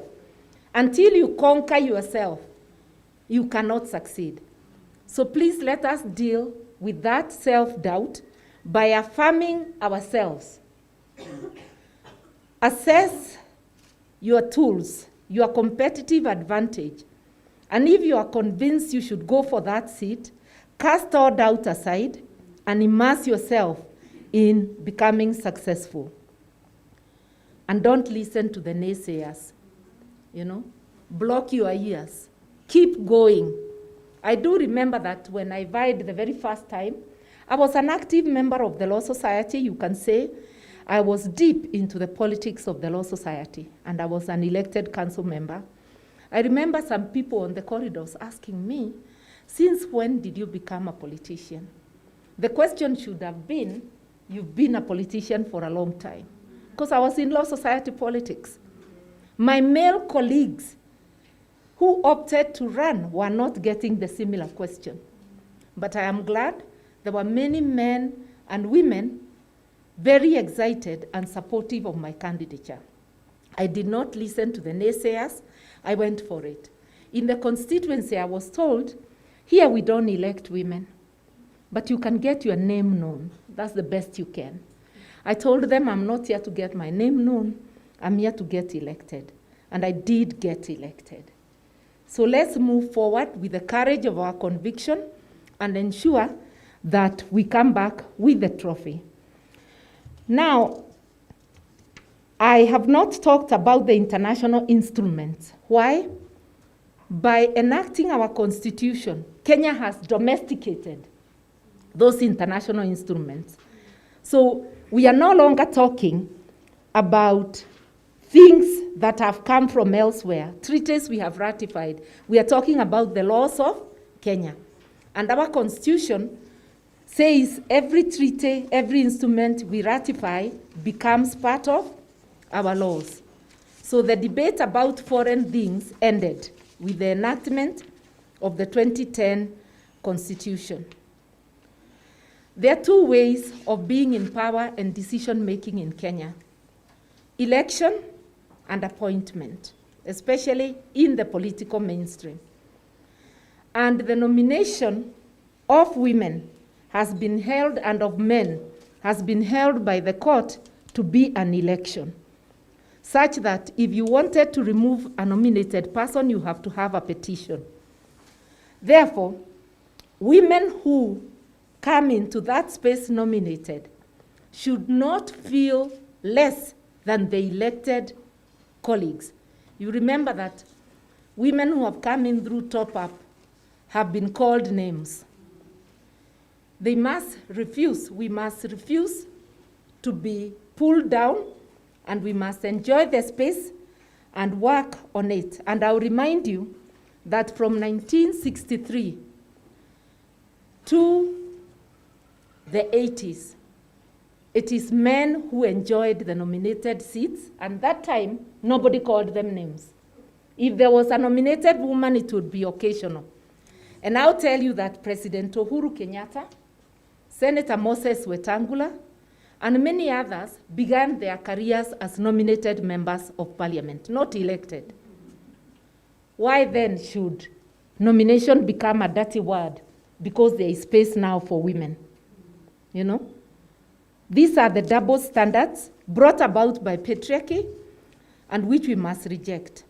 And we must look for ways of dismantling patriarchy so that we can have a more equal society. How we raise our children, our curriculum in schools, these are some of the areas we can look into so that we can dismantle patriarchy. I want to remind you of the Bible, Matthew chapter 7:7. It says, ask, knock, it will be opened. Seek, we must ask, we must knock, we must seek to be on the table. There is no two-way about it. There is no apology. We must go for it. And the time has come, and we must ask ourselves, what do we need to do so that it can be different next year? And I am thinking there are some little things we can do. Because we have failed several times to pass that constitutional amendment in Parliament, in any event, it's not a good time for constitutional amendments. Why don't we think of legislation? And I want to propose something to think about. That if the Political Parties Act or any other related legislation is amended, just a simple amendment, to require political parties, when presenting their list of candidates for contest in every county, not in the country, in every county, to comply with the gender rule, so that the Electoral Commission, on seeing the list for Kirinyaga has 4 parliamentary seats, to comply with the gender rule, a political party would have to offer for election 2 women and 2 men, because 1 would be below. 3 would be, again, below the upper threshold. So the compromise would have to be 2-2. In a place with 9, you do the same. And you do the same for the county elections, because you are doing per county. And why per county? Because our political parties are very ingenious. If you tell them to do the list for the country, what they will do, a party will look at the area they have no influence, and they'll give the women. And they'll leave the winnable seats to themselves, to the male leadership. Any man or woman nominated to contest where the party has influence wins automatically. So when people are saying that women are asking for favors, it is our brothers who've been getting favors all the time, getting nominations for the winnable seats. Women are being pulled down and told, wait, we shall nominate you. Women, it's time to say no. It's time to caucus within our different parties and to demand that we get an equal share of the winnable seats. Then this story of the gender rule, we will not only comply, my bet is that we will almost be 50-50. In South Africa, there are no constitutional gender quotas. There is no legislation for gender quotas. But by policy of the ANC party, having a zebra list in their nominations, they have come to almost near parity. So let us think of innovative ways, not just one way which we have tried and maybe have had difficulties. Let's try many ways. And I've always thought, if our women in parliament, and they're all very active, if they spent just half the time holding their political parties, the institution of parliament, the executive to account, we would not be talking about implementation of the gender rule. It cannot be that when we get to that space, we forget those who are behind us. We enjoy the space created by those before us, and we forget those behind us. We must start asking for accountability from each one of us. I want to continue and say this, that when you vie, what motivates you to vie? Is it that you want the position because you simply want to be called Mheshimiwa? Or are you driven by the desire to serve and to improve? And I thought of this quote from Pantajali, one of the Hindu sages, that when you are inspired by some great purpose, some extraordinary project, all your thoughts break their bonds. Your mind transcends limitations. Your consciousness expands in every direction. And you find yourself in a new, great, and wonderful world. Dormant forces, faculties, and talents become alive. And you discover yourself to be a greater person by far than you ever dreamed of yourself to be. So that thing here is, if what you want is for the common good, dormant forces within you, your endowments which are lying in you unused will come alive, and you will achieve greater things than you ever expected. But the guide here is that you must be aiming at the common good. It must be something bigger than you, bigger than your benefit.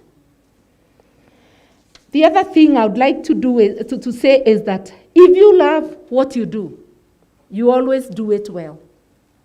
You know? Anything you do grudgingly, you will never do well. If you find yourself thrown into areas you never wanted, it could be a committee you didn't want. It could be choices you didn't make. Just direct your energies to doing well. You will love what you do, and you will do it well. And I want to say that we also have to think about being ethical. We are asking to increase numbers, not to increase unethical behavior. As pioneer women, if we perform well, if women are generally known to be ethical, we are helping those behind us to increase the numbers. But if we bring more of the same problems that are there, then you are locking the door for those behind you. And I want to finally say, beware of conditioning by patriarchy, because we've been brought up in patriarchy. Have you ever caught yourself wondering whether a woman is overambitious? And you may never say so when it is a man. That one is overambitious. Why doesn't she go for MCA instead of member of parliament? We were raised in patriarchy. It resides in both men and women. We have to unlearn. We have to work hard to unlearn so that we can affirm ourselves and affirm other women. Our greatest barrier to enhanced women's participation is patriarchy. And if we don't unlearn the patriarchy within us, it will be our undoing. And I believe even today, in the corridors of power, it is the patriarchy that is holding us down. And it is the patriarchy in both men and women. Being a woman doesn't equal being sensitive to gender issues. We just have to unlearn. And I always give a story that in the 80s, when I started working, I was invited by the business and professional women in Nakuru, where I was a magistrate, to join the club. When I saw the letter, I sneered at it and I did not even respond. I considered it beneath me to join a woman's organization. Never mind that I was a woman. Because I had been raised hearing that women's organizations are just gossip dens. So the patriarchy in me was telling me, no. I didn't even answer that letter. A few years later, I got sensitized, and I realized how foolish I was. Actually, my moment of reckoning was a meeting I attended as a member of FIDA Kenya in Uganda. That was my Damascus moment. I came back changed. And I always say that if you assess yourself, you will see where your Damascus moment came. And if it has not come, you will think until it comes. Because the patriarchy around us affects us, and we all grow up somehow pushing ourselves to the back and others in front. So please let us unlearn so that we can support one another, so that we can be able to garner support to ensure that we overcome the patriarchy that is holding us down. And with those very many remarks, I want to declare the meeting open, and to thank you once again for listening, and to say we are here to hold the conversation and to see how best to advance the gender agenda, which will help not just women, but the society. When women are not included, half the talents in this country is underutilized. We need all our resources, human resources, to push our agenda forward. I thank you. Ladies and gentlemen, I invite you to be upstanding for the Honorable Martha Karua. But Mheshimiwa, before you go, we had a question we weren't clear on. Are you standing in 2022? Who else had that question? You said 2017, and we said, no, hang on. We need to know. 2022, are you standing? I've declared for governor. She's declared for governor. But I have assured you also that God giving me long life, I have unfinished business with the president. There you go. You've heard it from her. That's excellent. I want to, first of all, invite you to get onto Twitter and get us to trend. The hashtag is VoteAdada. VoteAdada. I want to acknowledge the presence of a number of people. Anne Derito, registrar, please just wave. Thank you so much. Franklin Mugwanja, executive director, CMD. There you are. And Madena Mohammed, and our CBO partners, and also the Honorable Esther Pasaris, who was here earlier and who had to leave but was here to support us. I want to ask now if the members of the media could just move back a little bit. I want to invite our guests to come here to this area. We'll have the hotel staff move this table and these chairs, and we will have the official launch of the VoteAdada. And as they do so, allow me to share some thoughts from the speeches that have just been done. You know, the Honorable Martha just mentioned about the patriarchy within us. And very often we don't think about this. But I'm reminded of a quote. Thank you so much. I'm reminded of a quote. No, I want it to be part of the picture. That says this: if we have conquered the enemy within us, the enemy outside of us can do us no harm. When we've dealt with the patriarchy and the stories that we are told and that we repeat unconsciously, oh, women can't work together. That's not true. We're the best chama makers. We save together. We build together. We bury, we birth together. It's a story and nothing more. Sorry, Nancy. want you to invite them to come in front. Allow me, Honorable, to move this chair as well. Where is our hotel staff? Our extra hands? I want us to move these chairs and have our honorable guests here. Do so quickly, do so now. We are in partnership with the men, so men, start moving. Come on, you're the ones with the muscles. Move the chairs and the tables. We said ours is an inclusive partnership, including lifting.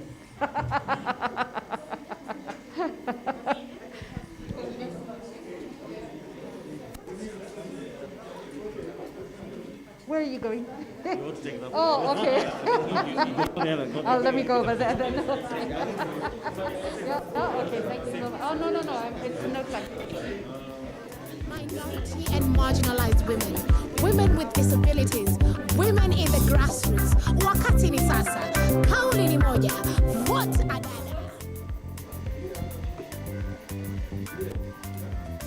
We now, I think it's for Miss Nancy to make the declaration to officially launch the Vote Adada. Thank you all. FIDA Kenya, together with our chief guest, Honorable Martha Karua, we now launch officially the Vote Adada campaign.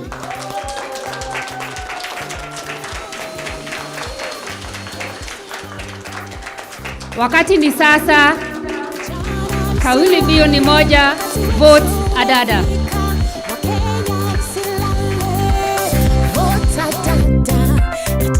Uchaguzi katika uongozi, wakati ni sasa.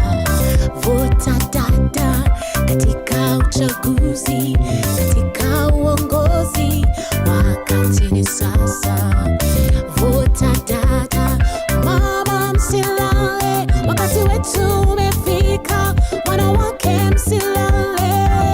Vote Adada, vijana msilale, wakati wetu umefika, Wakenya msilale.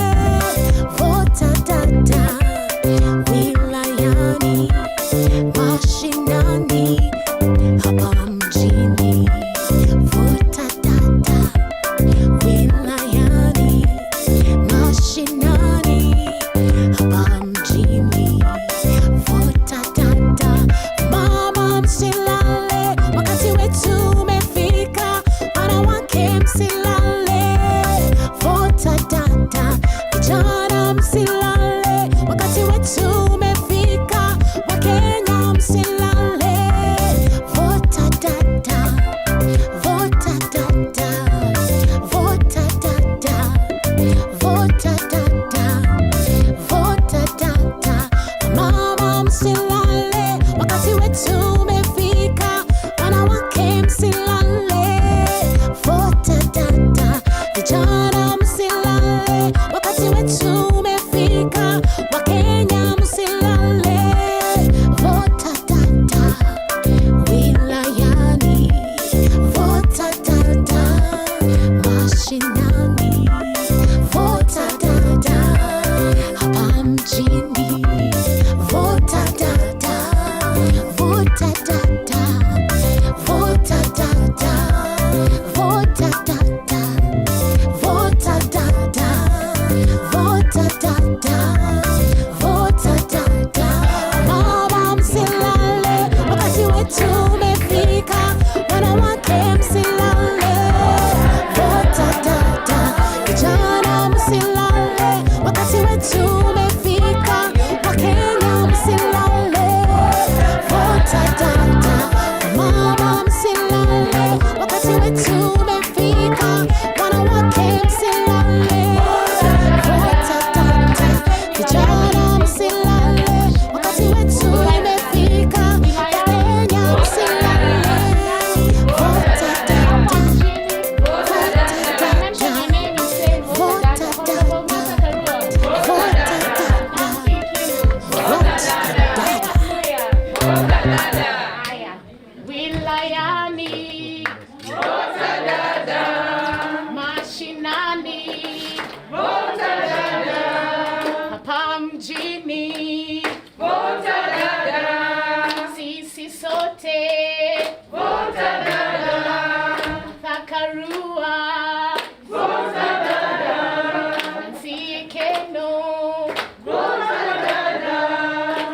Rahab Muya, na sisi sote, mama msilale, wakati wetu umefika, wanawake msilale, vota dada, mama msilale, wakati wetu umefika, wanawake msilale, vota dada, vota dada, vota dada, vota dada, vota dada, vota dada.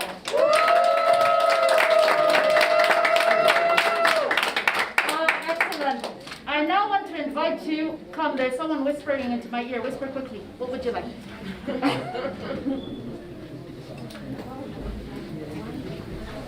Do we have tea ready? Okay. I now want to invite you to a cup of tea, to all of the participants. For our guests, we invite you also to a group photo right out there, after which we will be serving a cup of tea. Yes. Hold on, there's just something else.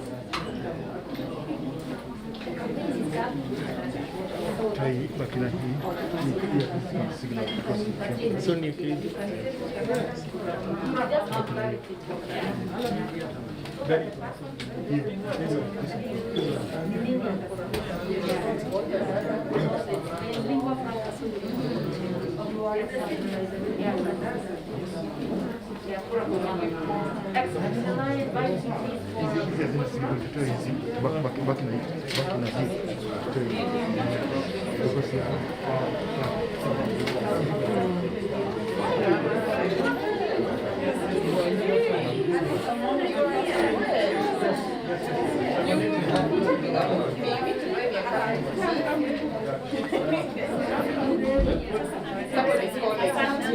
please How are you? I'm very well. Do you remember me? What more importantly is why are you not standing? No. Do you remember? Why are you not standing? Do you remember you interviewed us with the Kazungu? What made me? Give me my. No, you don't need a mic. You don't need a mic. 1 second. To everyone who is in the region, or hold on, just give me 1 second. I'll ask you to just turn down the volume a little bit so I can talk to the people in the region. We're recording. Silence. Just. To everyone who is in the regions, sorry, our mics are not on right now, so I really have to project. But we're going into a tea break for about 15 minutes. When we come back, we go into the nitty-gritty, the practical conversation of political participation. So please, go ahead and take a break for about 15 minutes and come right back and we'll go directly into the debate. Thank you very much.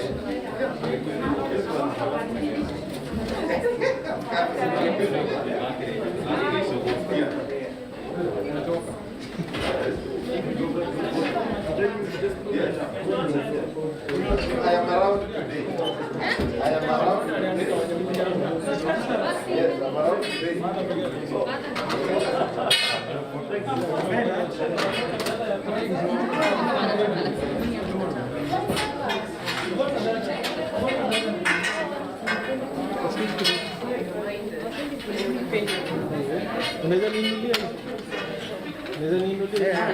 So that we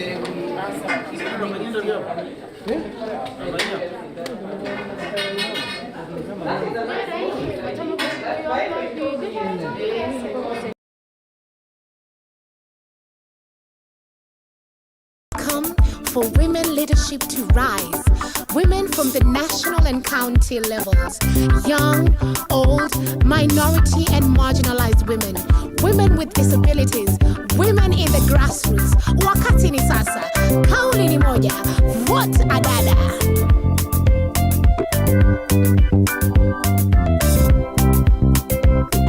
Tuungane pamoja, kauli mbiu moja, wakati ni sasa.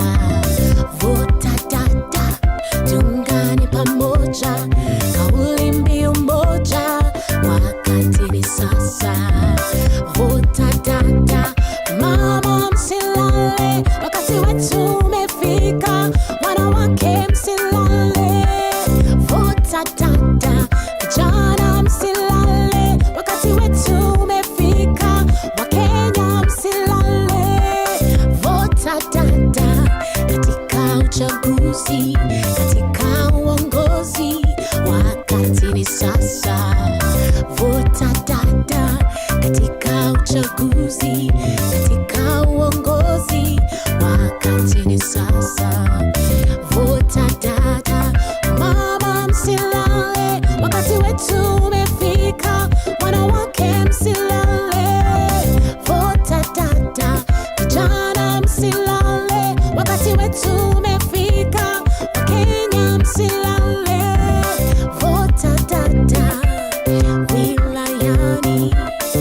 mashinani hapa mjini, vuta data wilayani, mashinani hapa mjini, vuta data. Mama msilale, wakati wetu umefika, wanawake msilale, vuta data. Vijana msilale, wakati wetu umefika, Wakenya msilale, vuta data, vuta data, vuta data, vuta data, vuta data. Mama msilale, wakati wetu umefika, wanawake msilale, vuta data. Vijana msilale, wakati wetu umefika, Wakenya msilale, vuta data wilayani, vuta data mashinani, vuta data hapa mjini, vuta data, vuta data, vuta data, vuta data, vuta data, vuta data, vuta data. Mama msilale, wakati wetu umefika, wanawake msilale, vuta data. Vijana msilale, wakati wetu umefika, Wakenya msilale, vuta data. Mama msilale, wakati wetu umefika, wanawake msilale, vuta data. Vijana msilale, wakati wetu umefika, Wakenya msilale, vuta data, vuta data, vuta data, vuta data, vuta data.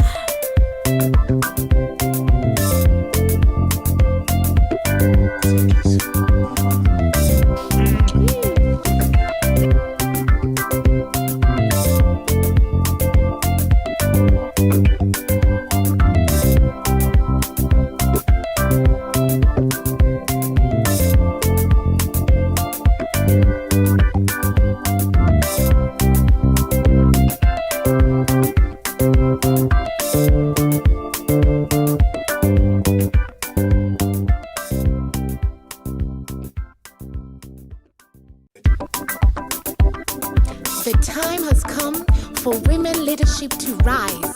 Women from the national and county levels, young, old, minority and marginalized women, women with disabilities, women in the grassroots. Wakati ni sasa, kauli ni moja, vote.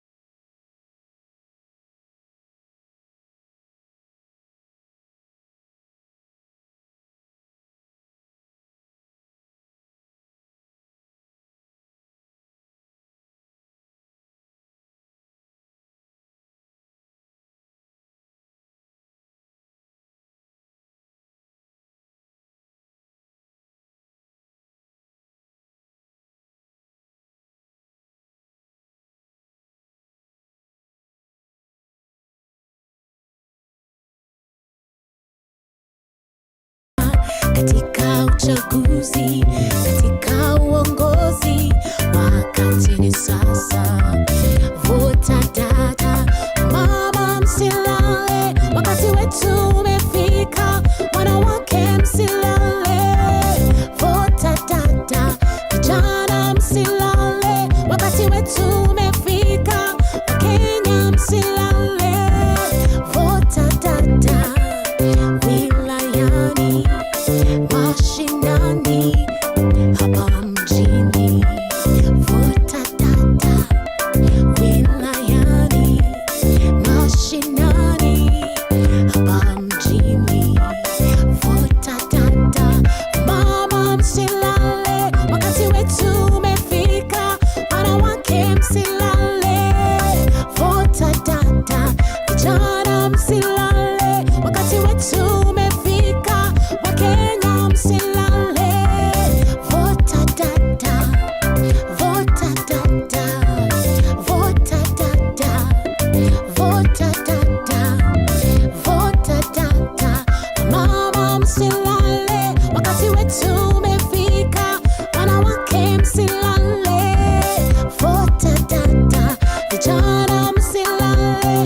wakati wetu umefika, Wakenya msilale, vota dada wilayani, vota dada mashinani, vota dada hapa mjini, vota dada, vota dada, vota dada, vota dada, vota dada, vota dada, vota dada.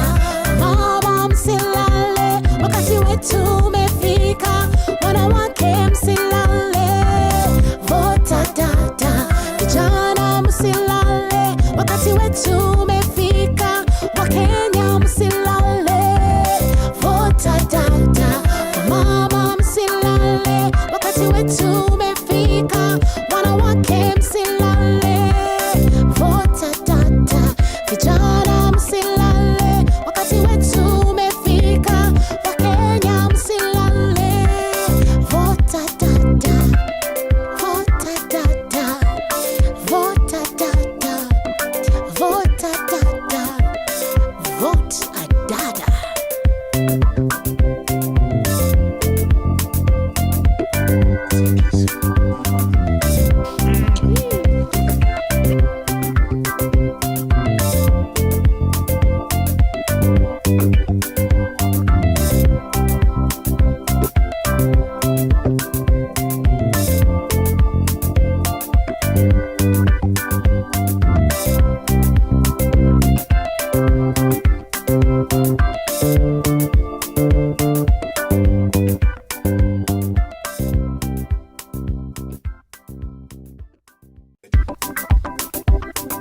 The time has come for women leadership to rise.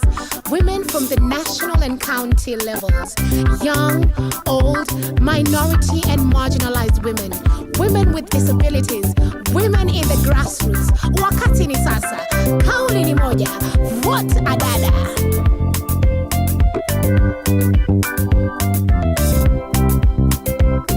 Tuungane pamoja, kauli mbiu moja, wakati ni sasa, vota dada. Tuungane pamoja, kauli mbiu moja, wakati ni sasa, vota dada. Mama msilale, wakati wetu umefika, wanawake msilale, vota dada. Vijana msilale, wakati wetu umefika, Wakenya msilale, vota dada. Katika uchaguzi, katika uongozi, wakati ni sasa, vota dada. Katika uchaguzi, katika uongozi, wakati ni sasa, vota dada.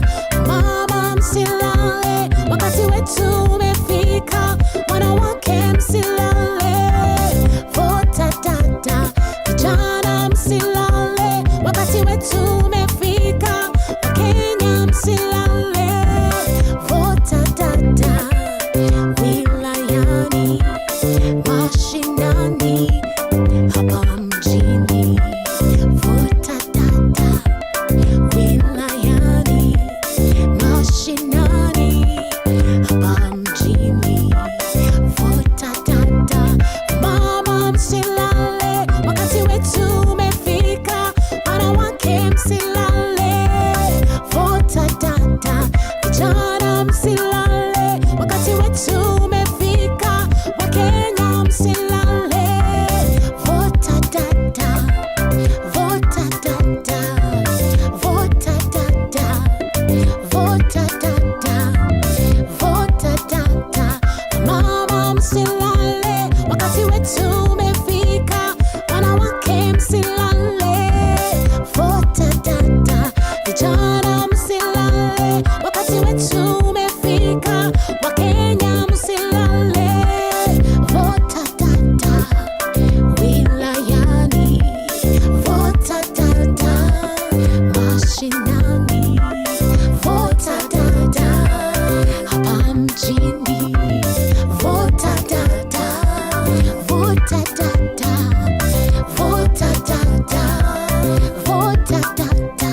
wetu umefika, wanawake msilale, vota dada, vijana msilale, wakati wetu umefika, Wakenya msilale, vota dada, vota dada, vota dada, vota dada, vote a dada.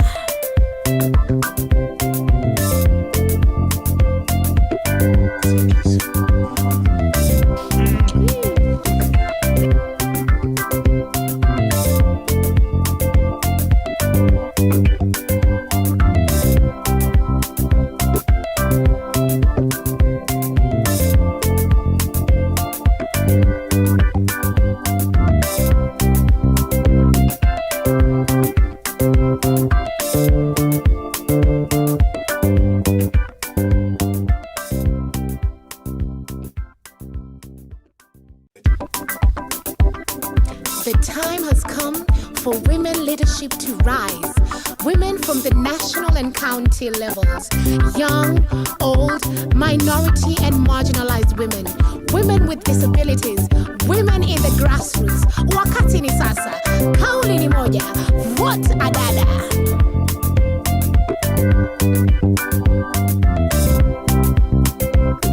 Tuungane pamoja, kauli mbiu moja, wakati ni sasa, vota dada. Tuungane pamoja, kauli mbiu moja, wakati ni sasa, vota dada.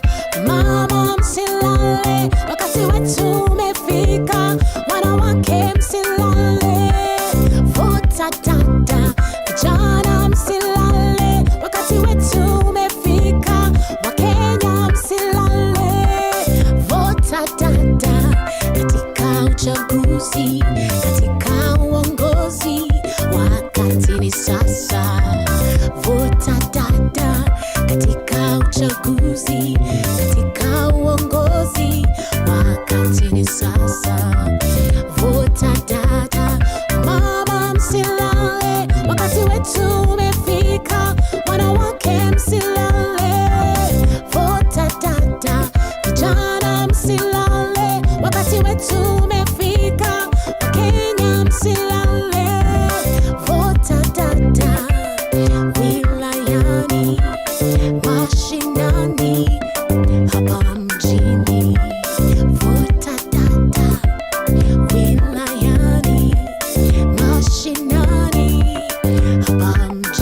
to rise. Women from the national and county levels, young, old, minority and marginalized women, women with disabilities, women in the grassroots. Wakati ni sasa, kauli ni moja, vote Adada.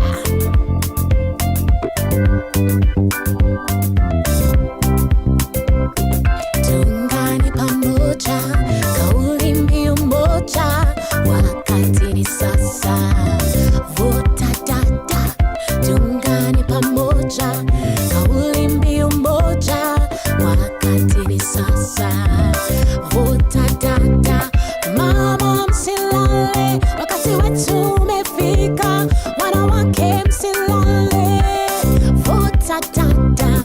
Vijana msilale, wakati wetu umefika, Wakenya msilale, vote Adada. Katika uchaguzi, katika uongozi, wakati ni sasa, vote Adada.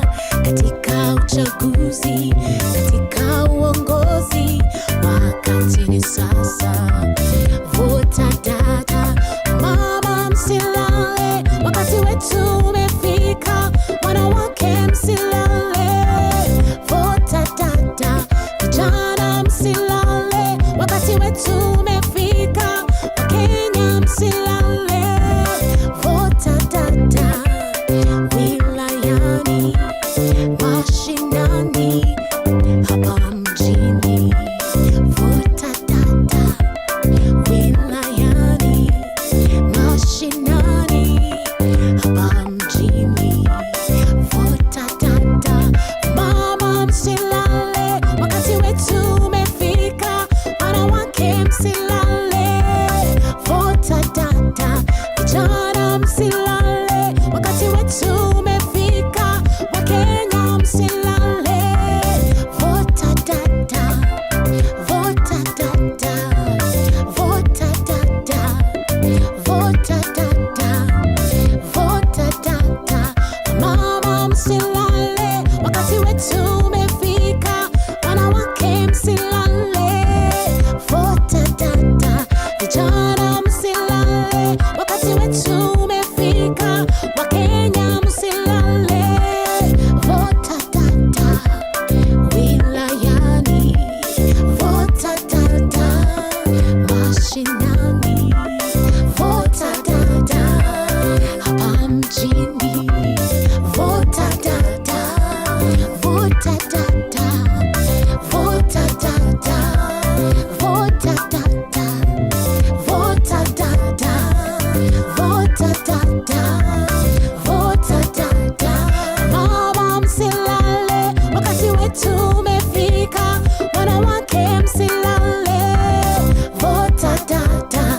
Vijana msilale, wakati wetu umefika, Wakenya msilale, vote Adada. Mama msilale, wakati wetu umefika, wanawake msilale, vote Adada.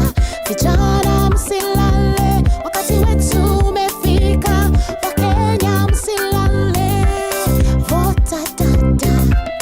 Vote Adada. Vote Adada. Vote Adada. Vote Adada.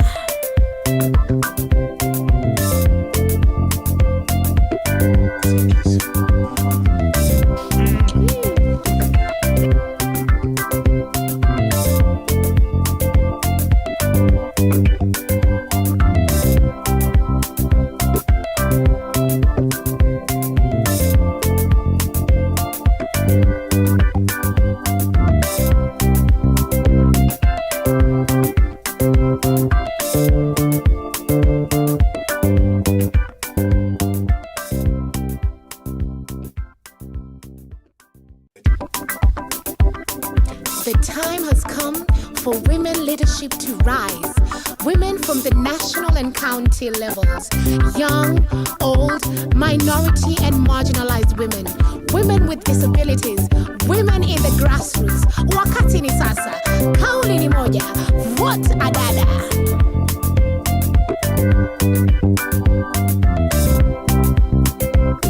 Tuungane pamoja,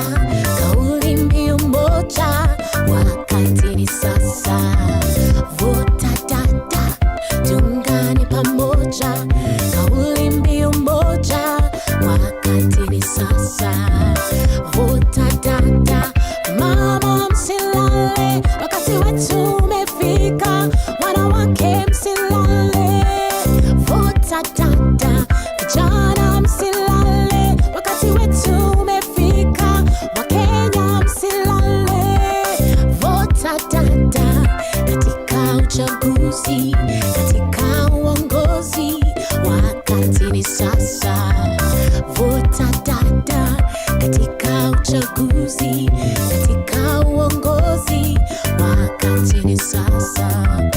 Vota dada, mama msilale, wakati wetu umefika, wanawake msilale.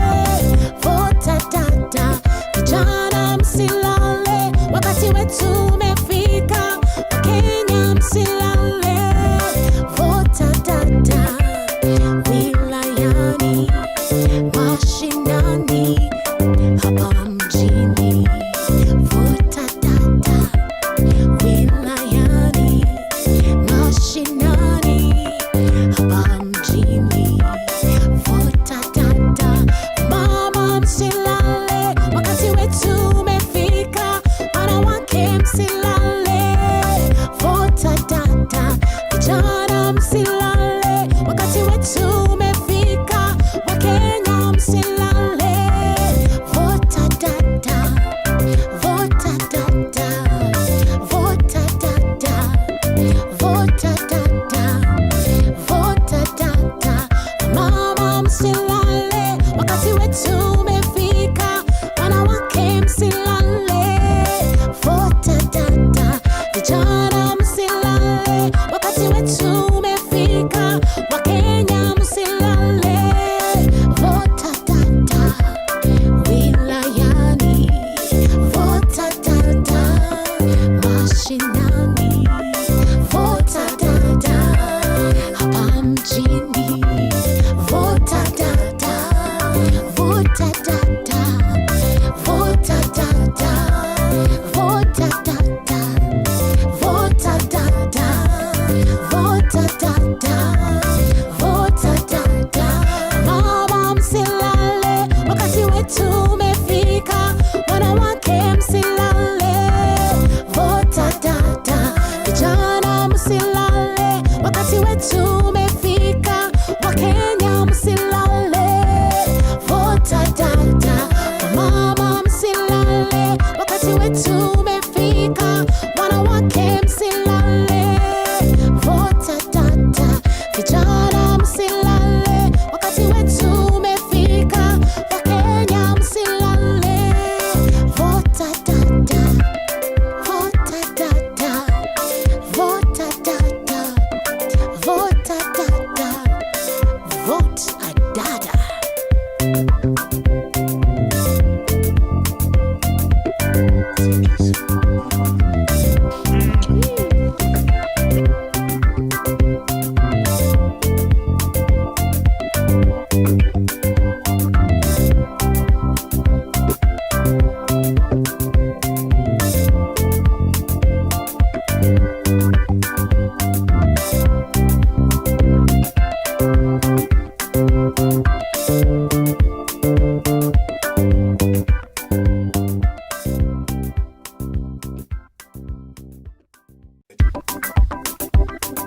The time has come for women leadership to rise. Women from the national and county levels, young, old, minority and marginalized women, women with disabilities, women in the grassroots. Wakati ni sasa, kauli ni moja, vote a dada.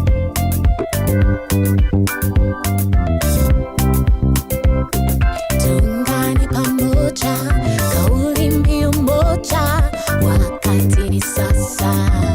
Vota dada, tuungane pamoja, kauli mbiu moja, wakati ni sasa. Vota dada, mama msilale, wakati wetu umefika, wanawake msilale. Vota dada, vijana msilale, wakati wetu umefika, Wakenya msilale. Vota dada, katika uchaguzi, katika uongozi, wakati ni sasa. Vota dada, katika uchaguzi, katika uongozi, wakati ni sasa. Vota dada, mama msilale, wakati wetu umefika, wanawake msilale. Vota dada, vijana msilale, wakati wetu umefika, Wakenya msilale.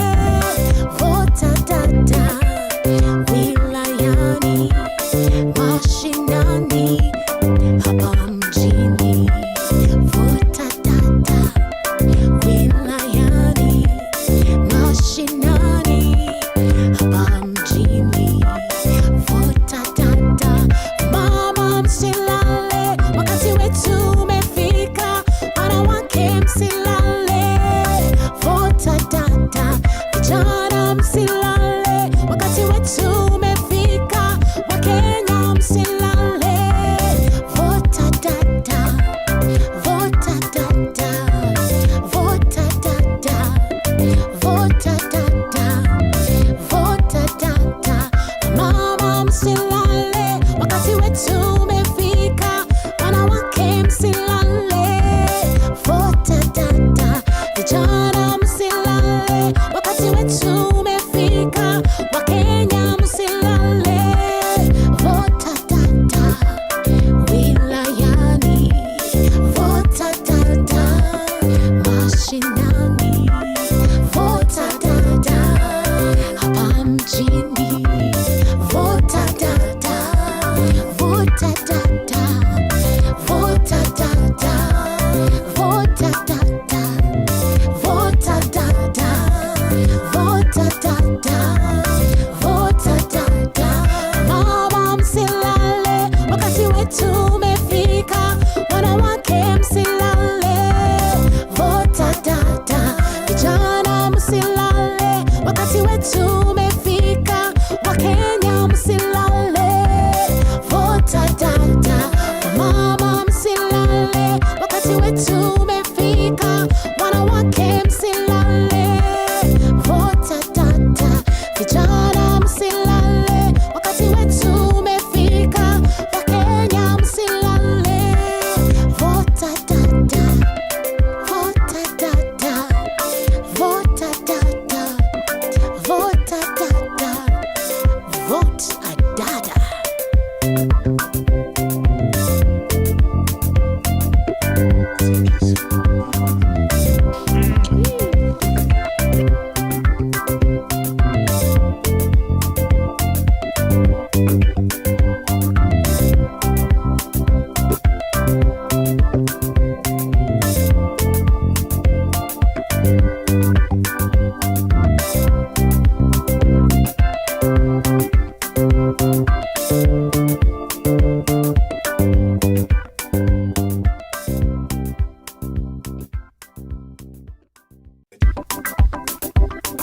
The time has come for women leadership to rise.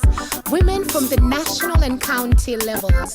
Young, old, minority and marginalized women. Women with disabilities. Women in the grassroots. Wakati ni sasa. Kauli ni moja. Vote a dada.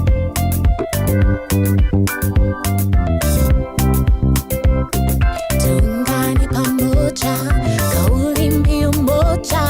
Wakati ni sasa, vota dada. Tuungane pamoja, kauli mbiu moja. Wakati ni sasa, vota dada. Mama msilale, wakati wetu umefika. Wanawake msilale, vota dada. Vijana msilale, wakati wetu umefika. Wakenya msilale, vota dada. Katika uchaguzi, katika uongozi, wakati ni sasa, vota dada. Katika uchaguzi, katika uongozi, wakati ni sasa, vota dada. Mama msilale, wakati wetu umefika. Wanawake msilale, vota dada. Vijana msilale, wakati wetu umefika. Wakenya msilale, vota dada. Wilayani, mashinani, hapa mjini.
ladies and gentlemen present, and those who are online.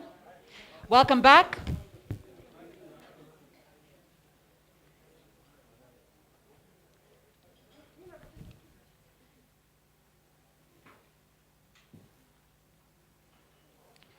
Thank you so very much. For you in the regions, I certainly hope that you've had a moment to grab some refreshments and really reflect on the very powerful conversations that we've had this morning.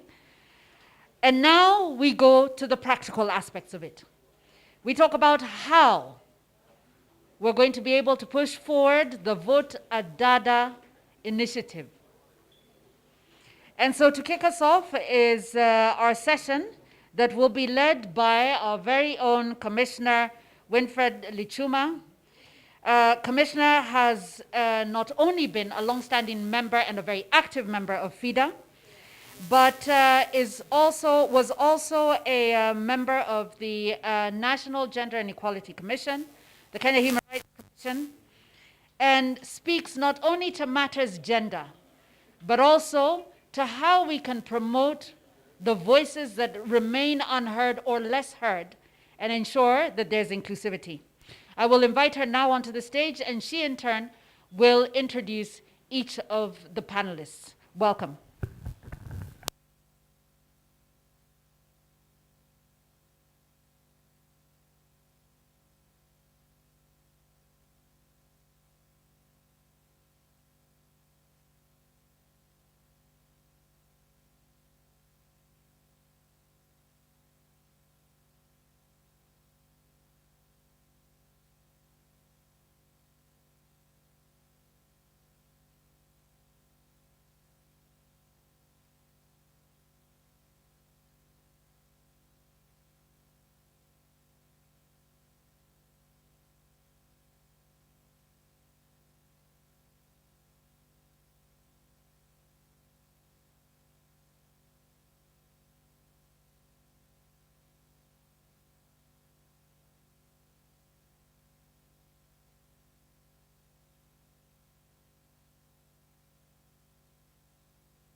Okay, very good afternoon to all of you.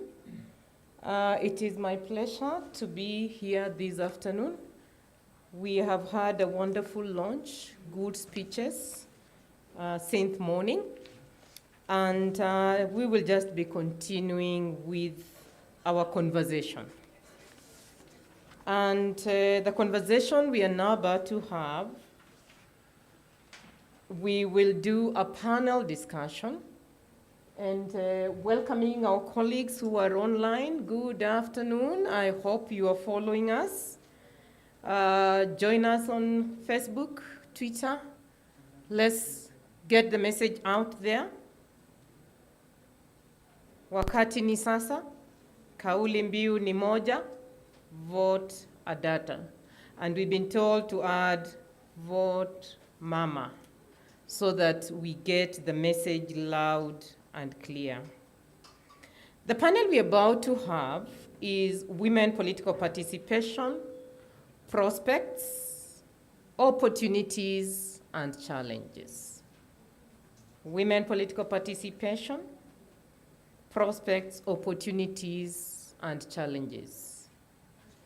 With us on this panel, we'll be having Honorable Alice Wahome, MP Kandara constituency, and who is our FIDA member. She will be joining us online. We also had hoped that Honorable Sabina Chege, the woman representative from Murang'a County, would join us online, but I know she has just boarded, so when she gets off in a short while, she may join the panel. I want to invite Honorable Cecilia Ayot, Mheshimiwa, just take this seat. A round of applause for her. She makes it to the stage. One of the elected members of County Assembly, Nairobi, representing Line Saba Ward. And she tells me she got in courtesy of Vote Adada, the campaign that FIDA did in the last campaign. Karibu Mheshimiwa. So as we are waiting for the next panelist who will be here with us shortly. Oh, she's here, my classmate. I also know people. Allow me to introduce Honorable Millie Odhiambo. Please take the podium. As she comes, Honorable Millie Odhiambo is the current Member of Parliament for Suba North. Millie first thought about becoming Bita MP at the age of 13. The graduate of the University of Nairobi School of Law, that's where I met her, has worked as a lawyer and woman and children rights activist.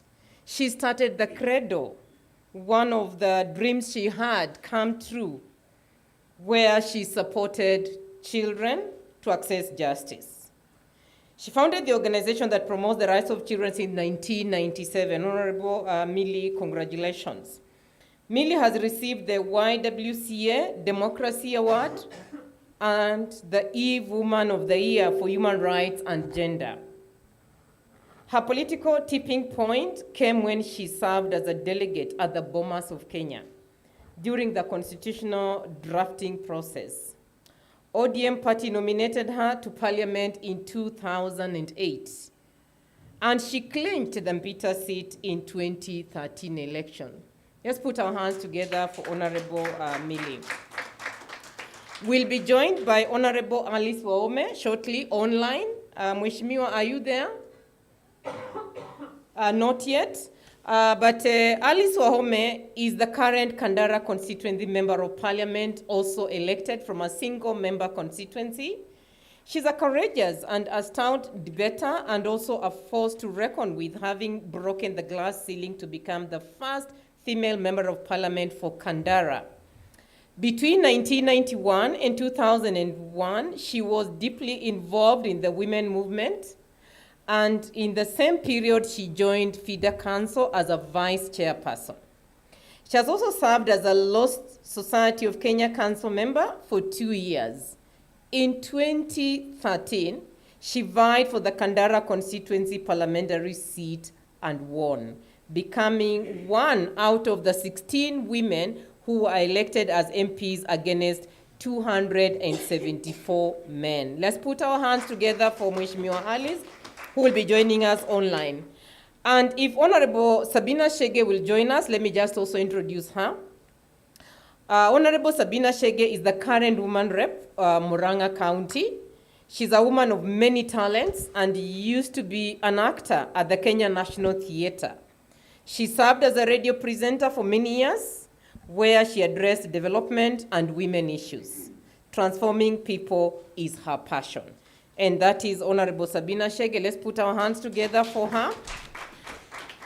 Indeed, without much ado, I just want to also give you a little bit more about Honorable Cecilia, MCA Kibera Line Saba.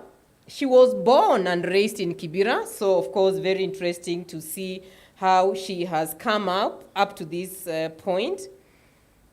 She's a mother of 8 children, 3 of whom are adopted.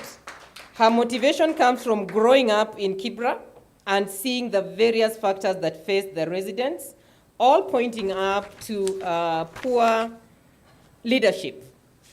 She would like to provide alternative leadership, and having shown leadership within the various community initiatives, she has intends to run again to ensure that inequality gap based on gender, religion, and even tribe is significantly reduced. Of course, she's now a member in the Nairobi County Assembly, and we'll be asking her to tell us what that means for her and the people, and if we are planning to grow more women, what are the opportunities and what are the challenges? Karibuni sana, it is your day. We will have 1 hour to have this conversation. So I want to begin with you, Mheshimiwa Millie. As you greet us, and I've already made your introduction, but if there's anything I've left out that you really need to add, please feel free to do. Now, Honorable Millie, the legal and policy framework in Kenya is very facilitative. However, women's political rights continue to be underpinned by many factors, including inadequate implementation, cultural barriers, discriminatory social practices, and gender-based violence and intimidation, among others.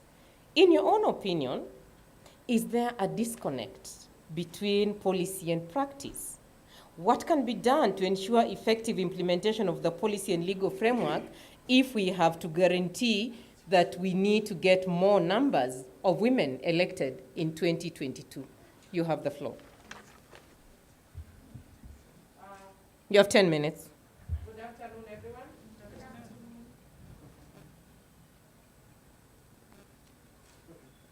Good afternoon, everyone, again.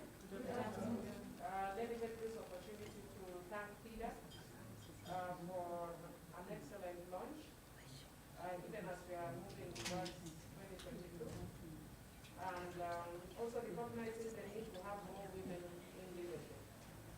I want to agree with you, classmate Winnie, that there's a disconnect between law and the practice in terms of women representation and women in politics. And the reason I'm saying that. Thank you. Sorry, let me start again, because I think you are not hearing me. Good afternoon again, and I'm happy to be here today, and do congratulate FIDA for the excellent work. And sometimes we may take it for granted in terms of this work that we do, but it's very inspirational for a lot of women, and many women have taken up the position of leadership because of events such as this. So I just want to say thank you to FIDA. And to my classmate Winnie, I do want to agree with you when you say that there's a disconnect between the law and policy and the reality in terms of women in politics. Even though we have a legal framework that outlaws violence, even though we have a law that talks about representation, 2/3 representation by political parties, not many parties actually adhere to this. Let me just say, I don't even want to say not many parties. All parties do not adhere to this. In terms of the party structures now, they've been compelled and they do have that. But in terms of representation, there has been a spectacular failure by all parties. And the reason, again, as I agree with you, is mainly cultural, but structural as well. And because the law does provide for that. When we come to the reality of politics, as much as the parties say that they are committed, when it comes to now the, like for instance, party primaries, party elections, the reality is very, very different on the ground. I think I've shared with you before my own experience. I was sharing with the Forum for Men about our experience, and I remember when I walked in, one of the men was saying why that women are not into politics because we fear, because we are not committed, and because the legal framework is good. And I told them, yes, the legal framework is good, but the legal framework, when I go to the ground, will not protect me against men burning my house, will not protect me against men killing my bodyguard, will not protect me against men beating me in parliament and undressing me in parliament and then going out and telling people I've beaten myself, I've undressed myself, and I'm making noise. It will not protect me from the media caricaturing me and putting a photo of me naked in the media. So what is the reality of women in politics? The reality is very different. And I think what we need to do is encourage a culture of not tolerating this kind of impunity. When a whole recognized and reputable media house decides to put a picture of me naked or a caricature of me naked, what are you telling people? Because you disagree with me politically, so you need to put me naked? in the media. Why can't we hold media houses like that to account? And I'd want to challenge FIDA going forward, try such as impact litigation cases and get damages, not for me, but get those damages and use it to represent women in court. And so that use it against a media house that would want to demean me sexually because they don't agree with me politically.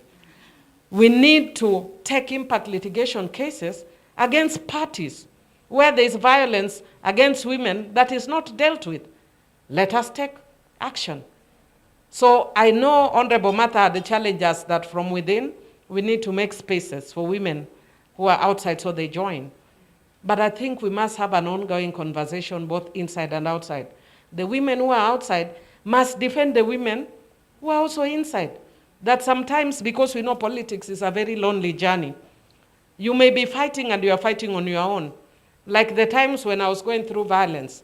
Sometimes you call, and I know we had like a situation room, but beyond the situation room, what else realistically can you do? And I want to thank FIDA and the other organizations that in small ways you have been helpful in the past, but we can do more to really walk this journey, both inside and outside, so that other women who are coming after us are not then intimidated. Yesterday I had a meeting with a group of, 2 days ago, I had a meeting with a group of young women who are interested in politics. One of them vied as an MCA in Nairobi and did not succeed. Another was a CEC in Nairobi and resigned because of the prevailing circumstances. And 2 others want to vie, but because they are so intimidated by the circumstances, they are not able to. So we were having discussions similar to this. How do we make spaces safe for women so that they can vie? And one of them told me that when she was engaging with people, she was told, because she wanted to revive the one who had vied as an MCA, she was told you must depict capacity for violence in order for you to vie. So she was asking me, Mheshimiwa, you are the one who has vied before.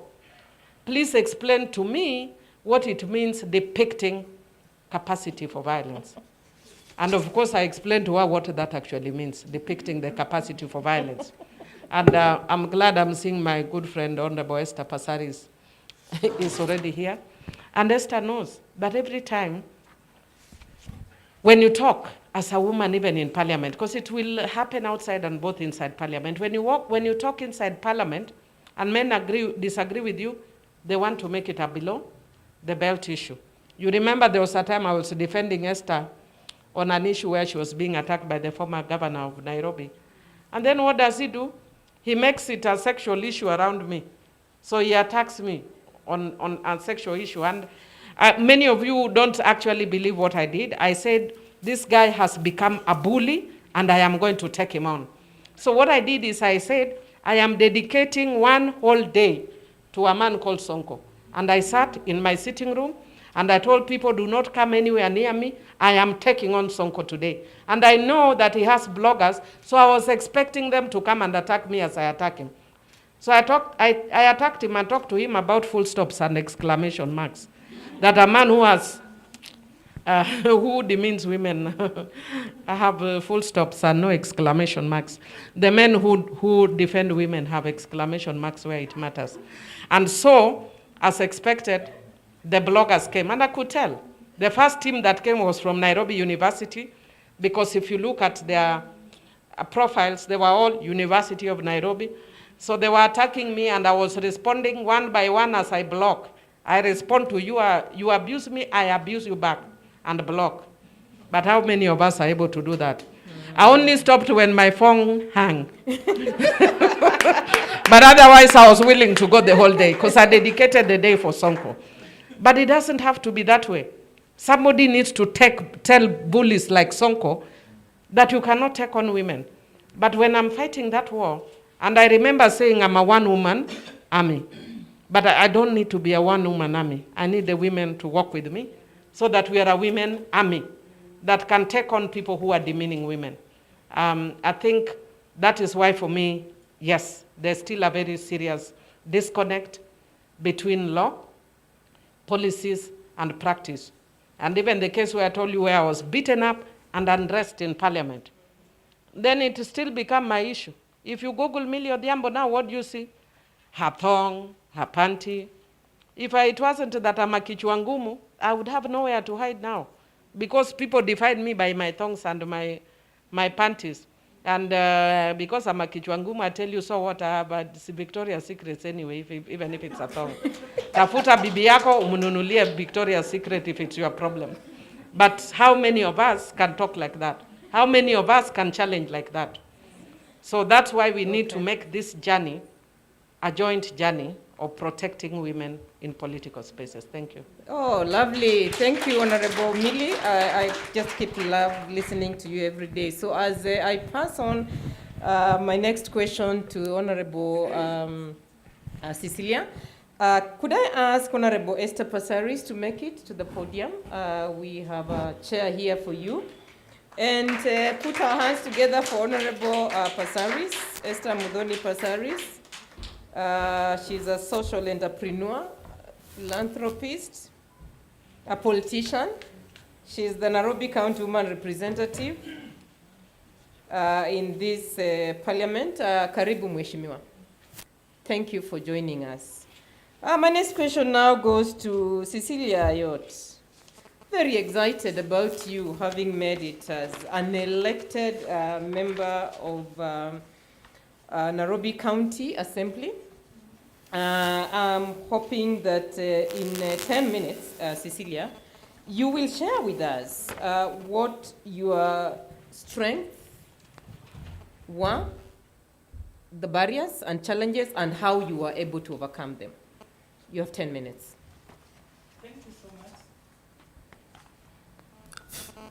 Thank you so much. I want to appreciate FIDA, all stakeholders, fellow women politicians who have really inspired me to be able to walk through this journey, and also takes the hand of God for a woman to run successful election in a very hostile environment and actually carry the day. I was born in Kibera, Line Saba, and I have lived there for many years.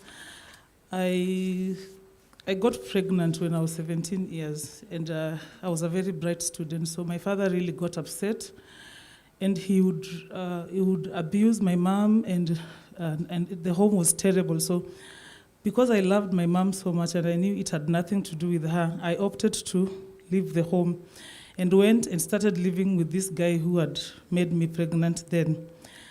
And because he was not my uncle, kids kept coming. And before I could actually realize that I'm actually sinking into abject poverty together with my childhood friends, I was already a mother of 4.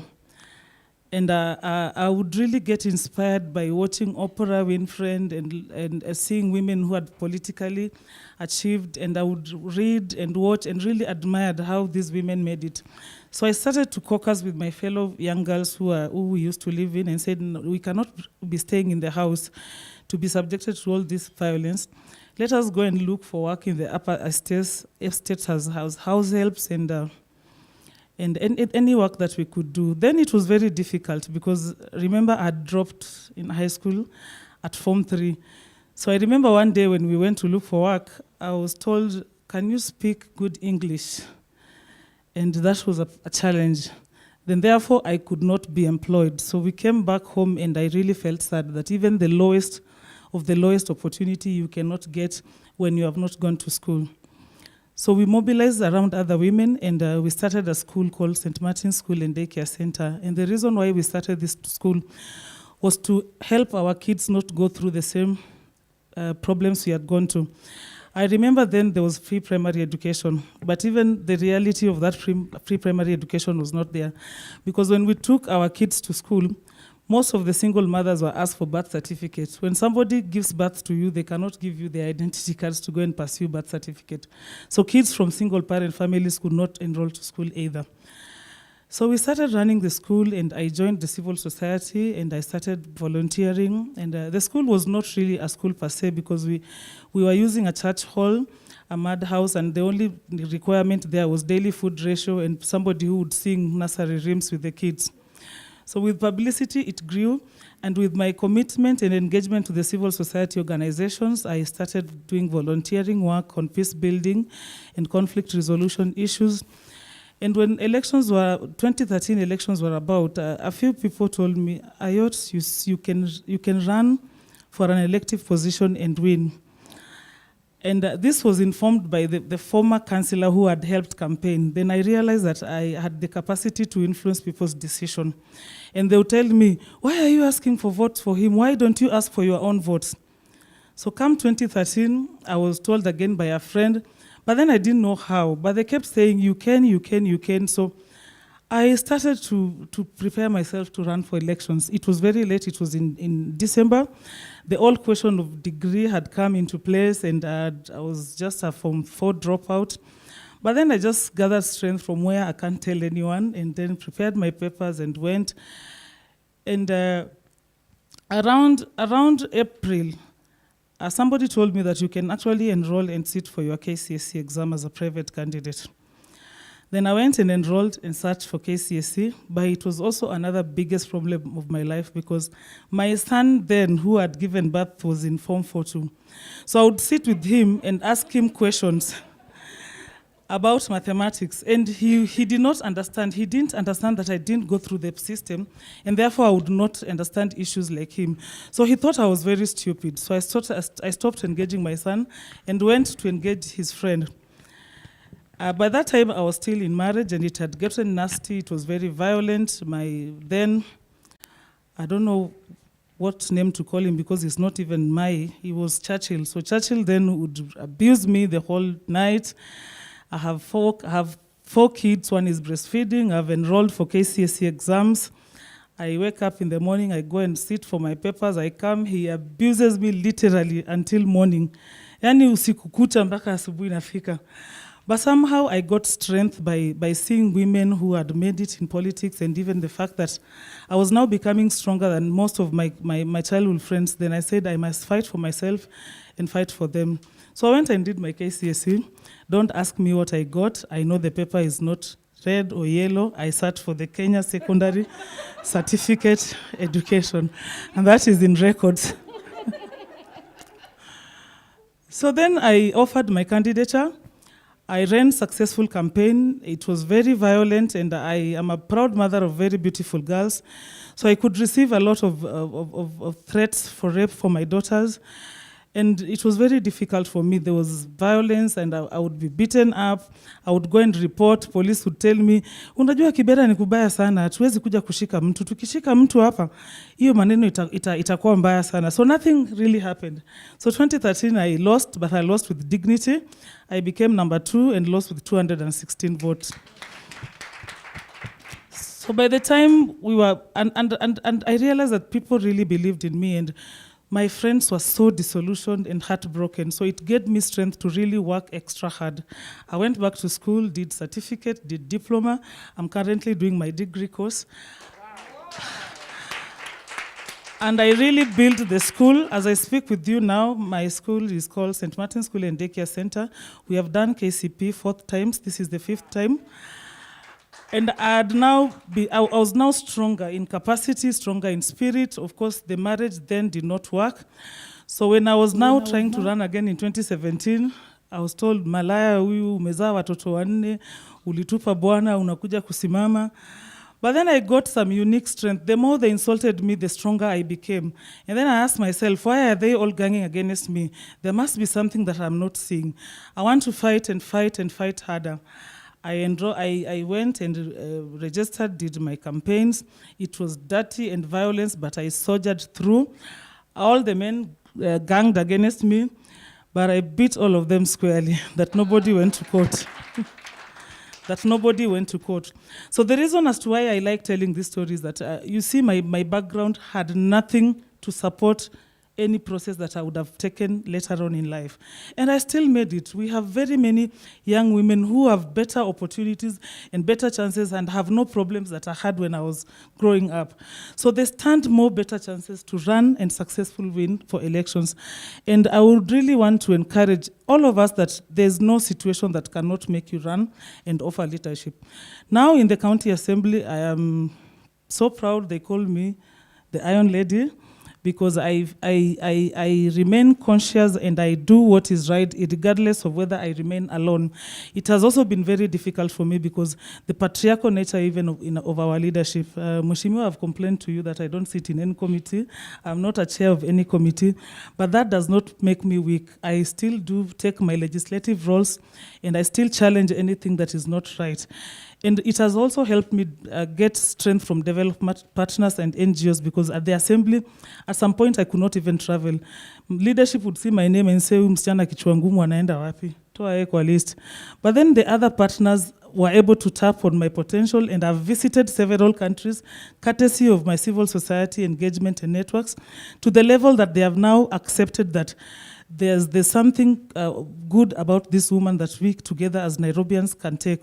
When I took on Moi Girls Rape case and it was all over in media, then they started looking at me in a different lens. And as we speak now, I sit on Budget Committee, Nairobi County Assembly, and Water. The committees that I had really admired in my life.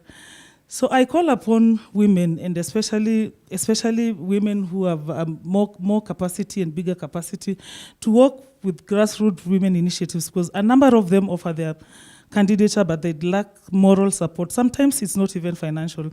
You really need to believe in yourself and put a strong face and sound confident, and of course knowledgeable. We will not just be elected because we are women.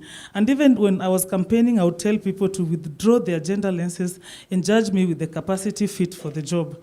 Women have gone against all odds, even during the hardest times of COVID-19. We saw what women did. Most husbands ran away and the families were left, but women stood there. So if you get a woman, however much capacity they have or not, if they get little support, get educated and to build their capacity, they will be able to shape the future in a way that all of us will be happy. Thank you. Wow, wow, wow. Round of applause. We are saying vote? Dada. Exactly. Do you believe that at some point she couldn't even speak English? But that is English from Oxford. Congratulations, Mheshimiwa, and keep the fire of women burning. Honorable Alice Wahome, are you there? Can you hear me?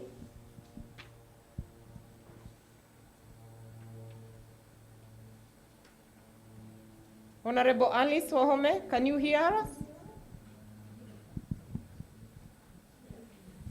So we need a volume? I can hear you now. Oh, karibu Mheshimiwa, how are you? Thank you. In your absentia, I had already introduced you. Can you hear me? Yes, I can hear you. You can't hear me. Okay, well, I can hear you. Just add the volume, 80%, increase the volume a little bit. Okay, so there we have Honorable Alice Muthoni Wahome. As earlier said, she's the current Kandara constituency member of parliament, very courageous. And between 1991 to 2001, she was deeply involved in the women movement. Alice then joined FIDA Council as a vice chairperson. She also served as a Law Society of Kenya Council member for 2 years. In 2013, after the new constitution, she vied for the Kandara constituency parliamentary seat and won, becoming one out of the 16 women who were elected as MPs against 274 men. And that is Honorable Alice. Now, Mheshimiwa, I have a question for you, and as usual, it appears you and Millie are always meeting on panels where I am the moderator. I'm proud to be here again. Now, the question I have for you is this. What recurring challenges present themselves for women in all categories, young women, women with disabilities, marginalized and vulnerable, when they want to get into politics, and what are the political solutions? Because Honorable Millie has told us about the legal policy solutions that exist. But here from you, I wish to hear what your political solutions would be to enhance greater involvement of women in politics. Karibu Mheshimiwa. Thank you. Questions keep on coming. And thank you very much for the introduction that you have given, and also introduced me in advance. Valencia. I'm actually in the constituency somehow, and therefore I stopped to be able to access the Zoom so that I can be able to engage. And political solutions.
To rely on women, to utilize women, to project women as equal partners.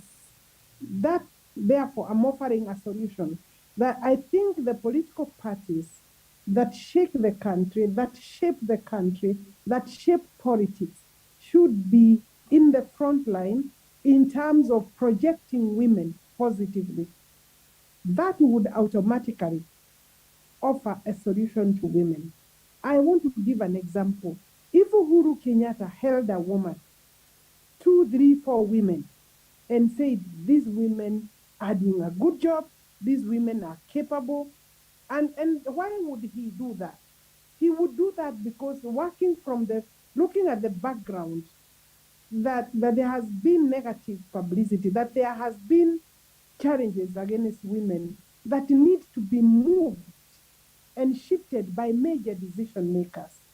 If the Right Honorable Raila Odinga, if Kalonzo Musyoka, if Mudavadi, if these key political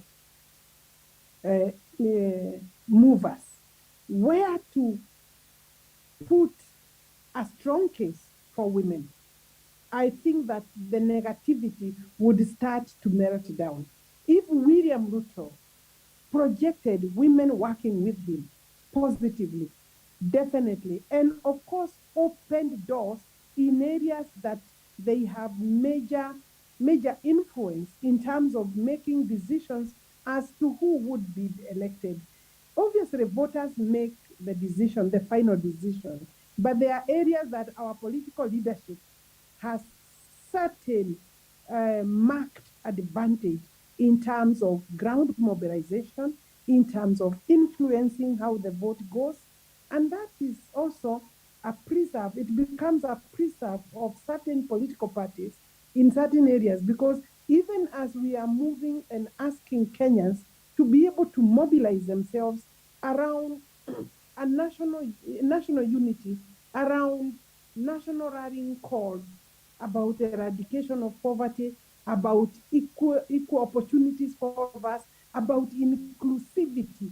The case for inclusivity of women political leadership has not been pronounced sufficiently well. So I'm saying that the political parties should create adequate space for women, adequate visibility, provide platform for the women to be able to be recognized as key players in our country in political decision making. So I'm just saying that, and then of course women must offer themselves politically and project themselves as equal partners. You know, I think I want to say that women also sometimes sell themselves short in terms of what they can do, their competences, because, you know, sometimes they shy away. Of course, the struggle, the fight continues, and the space, there is a lot of, you know, competition for political space, and therefore women would have to step out without shying away and without being apologetic in what they do, and that they, yes, are supposed to be where everybody else is. So I'm just saying that women also need to align themselves properly, need to be able to read the political environment properly. They need to work around positioning themselves properly and knowing, you know, how to play and where to play. So obviously, because as I said, there is competition, it is very important that we understand that in that competition, nobody is ready to cede space, even for women. So it's a matter of coming out clearly and being able to say, look, I'm here and I will play a critical role. I would like to play a critical role and do it. Are we together? Hello? We're taking Honorable Passaris and then open up for questions, so please stay online. And thank you. Really, women must come up and take the space. Honorable Passaris, I remember you very well in your work lighting the city.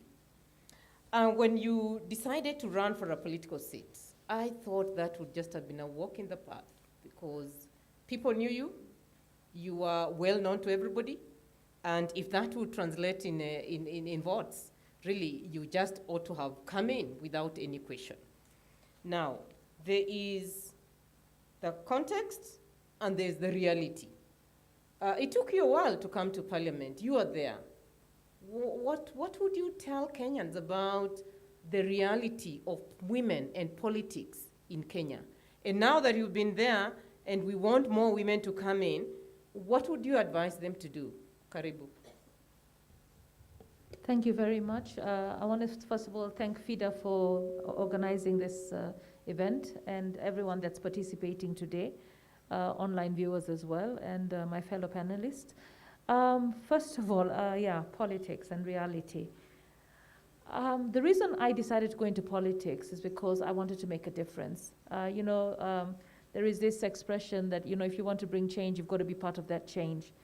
I think it was J.F. Kennedy. You can't criticize a government from the outside. You've got to get in and see what can you do to actually make a difference.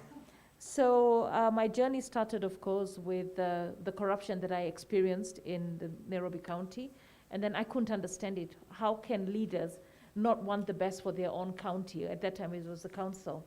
So it made me desire to get into politics and be part of the change that I wanted to experience. But the journey was long, and I think as Alice Wahome says that sometimes you can have the best intentions, but the system fails you, all right? Free and fair elections are not yet a reality in our country. If they were a reality in our country, Baba would have been president a long time ago. So the first attempt was to be the mayor of Nairobi, and that was about 10, 11 years ago in 2007. And of course, there were problems within the party as well. There were splits within the party.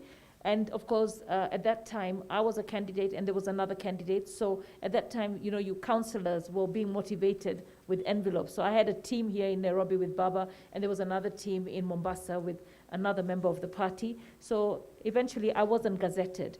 I was being nominated by the party. I threw in quite a lot of money to ensure that I could win this election. But what happened is the nomination, the then local government minister, who's the current president, Uhuru Kenyatta, waited until Friday evening to gazette the nominated MCA councillors at that time, because I was going to be nominated and then vie for mayor. And of course, my name was not on the list. Monday was the election. So, of course, I could not run. And going to court again, getting a court over the weekend, it was just skewed for failure. Then immediately after, in 2008, Mugabe Were died. He was the MP for Embakasi. At that time, it was the greater, wider Embakasi, so it was 5 constituencies today. The 5 constituencies today. And when he died, the party, of course, then said, look, we'll give you the ticket. And I think the motivation to give me the ticket was, one, because of what happened with the mayoral election, but also 2, resources. I had the money so that I wouldn't be straining the party. I would be able to finance the campaign on my own. And of course, we did that. Now, what happened there, it was such an outright rigging. And unfortunately, my camp was also working for Waititu's camp.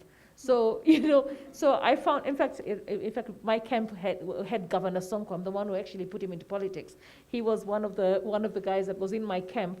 And he was working for both parties, myself and Waititu. And unfortunately, in the end, even I knew how they stole the election. I mean, you had registers A to Z. And in those registers, you're supposed to have A to D in one place and then continue E to maybe K in another place. But in all the polling stations, they had, by design, A to Z. So they had 1,000 people who voted 10 times. So that was 10,000 votes added to Waititu. So I knew, but unfortunately at that time, I did not know that Sonko was working for both of us. So I gave him Orengo put up a case because we had all the evidence, and I gave him the papers to serve Waititu, and he kept telling me, oh, we're going to serve him today. We know where he is. I missed the deadline. We never served Waititu. I was told in the end that the process server died, so be ready to have some really crazy stories about your elections. So I finally met the process server. Of course, he didn't die. Yeah, so there was a stolen election. But I want to say something, and I think Cecilia touched on it. We all lead by God's grace. When you are a leader, they say you're chosen, all right? So I think we also have to appreciate God's time, all right, for everything. Now, I then ran for women rep, and I joined Peter Kenneth's party. And, he was our presidential candidate. And I have no idea how Peter intended to win the elections, because we had no agents. We had no agents. So here I am running for Nairobi woman rep, and in 2013, and seriously, we thought that Kenyans were patriotic. Peter had a lot of support online, over 1 million followers. At that time, it was unheard of. And he thought that all these Kenyans would just volunteer their services and come and be agents, take over stations, and make sure they protect and take him and steer him to presidency. So basically, it was free for all. It was a free for all. So ODM, as well as I think it was TNA at that time, or PNU, they go through metamorphosis all the time. PNA, TNA, now it's going to be Jubilee, and I don't know what next. But anyway, so we didn't have agents. So of course, that was an election we couldn't win, because you could, in Kenya, so long as you can pay an agent and you think he's going to protect your votes, but now we didn't have agents, and then the other party comes in and takes that agent and basically messes around with your votes. So now that we have the biometrics, there's less chances of messing up, but again, we have to also make sure that dead people don't vote, because we know that the last election was controlled from the computers, not from the voters. So 2017, the reason I decided to run, besides the fact that I wanted to serve the people of Nairobi, was also because I'm no quitter. All right, and I want to tell women that you can't quit. Even Kibaki did not become president on the first run. Raila is not quitting. He's going to be on the ballot in 2022. Why? Because when you have a desire to serve, you continuously give yourself. Sometimes you wonder, why are you putting yourself there? And it's so much effort, energy, bettering finances. It's because you care for your country. You're passionate about what you can do for your country, and so you present yourself again. And I did it again the 4th time, I guess. Yeah. And I won, by God's grace. But it's also to tell my daughter, because I went home one day and my daughter says, again, you've joined the wrong party. I mean, Mommy, can't you get it? You're Kikuyu. You know, and I'm like, yeah, I know. And she says, what the heck are you doing with ODM? I mean, what, did you like failing? So I just went down. I went down on my knees and I said to God, I said, look, I know I hardly ever pray. I just go on and decide I want to do this. But this time you and I have to have a deal. You know, I have to win this because I don't want my daughter to quit the minute she fails 3 times, because then life will be very challenging for her. And I also want her to have faith in the fact that we can be a national country where I don't have to think I'm Kikuyu or I'm Luo, and I can feel like I belong. And I'll tell you, I want to tell Kenyans something, that there is nothing more beautiful than being loved by people that you don't call your own. Do you know, I cannot even begin to tell you, I think Mubi knows this. When we ride in a vehicle on a street and Baba is ahead of us, and Millie might be ahead of us, but let me tell you, the love that Baba and Millie will get is nowhere near what we will feel when we're being cheered by the community that we're convinced and told is not our community. I'm Kenyan first, all right? I don't even conform to what is Kenyan. I mean, I'm supposed to be black and with an afro, you know, and whatever. But, I mean, at the end of the day, I am Kenyan.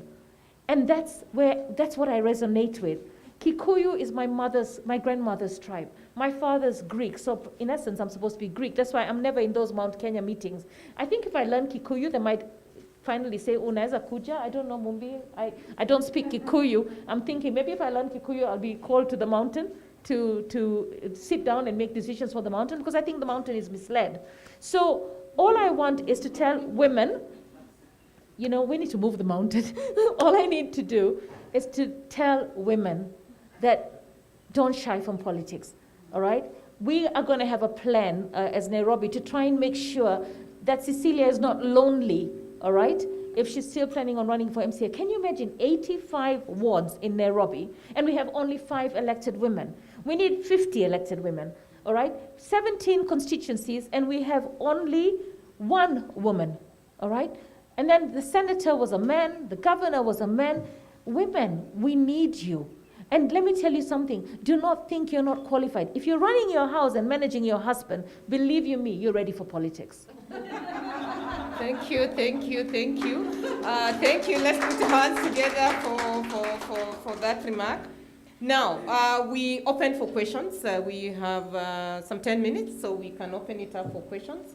Our colleagues online, if you want to really get to ask a question, please put up your hand. But we have the question and answer platform, the chat platform. Please put your question. And for my panelists, as we're waiting for the questions, I just want to ask you to think through what we are talking today. And each one of you will offer us at least 2 recommendations in terms of how do we increase the number of women who will sit into the houses come 2022. So any questions around? But just to summarize for you, the realities on the ground, we have fear, we have multiple loops, including family, children, our sister told us here, resources, community, as we have heard, violence, systems that are not supported by party leaders from allies who don't handhold women as an issue that we need to battle with. Party cronies that may not be able to allow you, and also you'll be deceived in the process. So clearly those are a few. The media, is the media quite ready to support women? Honorable Millie did challenge us on that. So any hands up online? I'll give them the first round. Anybody online with their hands up? A question from the room? Any question from the room? Anybody who has a question? Yes, Dada, the young lady, we are not forgetting you. Please ask your question. My name is Sani. Very happy to hear. We can't hear.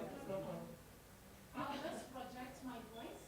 My name is Sani, and I'm very happy to be part of this and to be able to hear about your experiences as women in the political field. Maybe I was very touched by a story when you were talking about the propaganda against you. Of course, that was passed by the media during the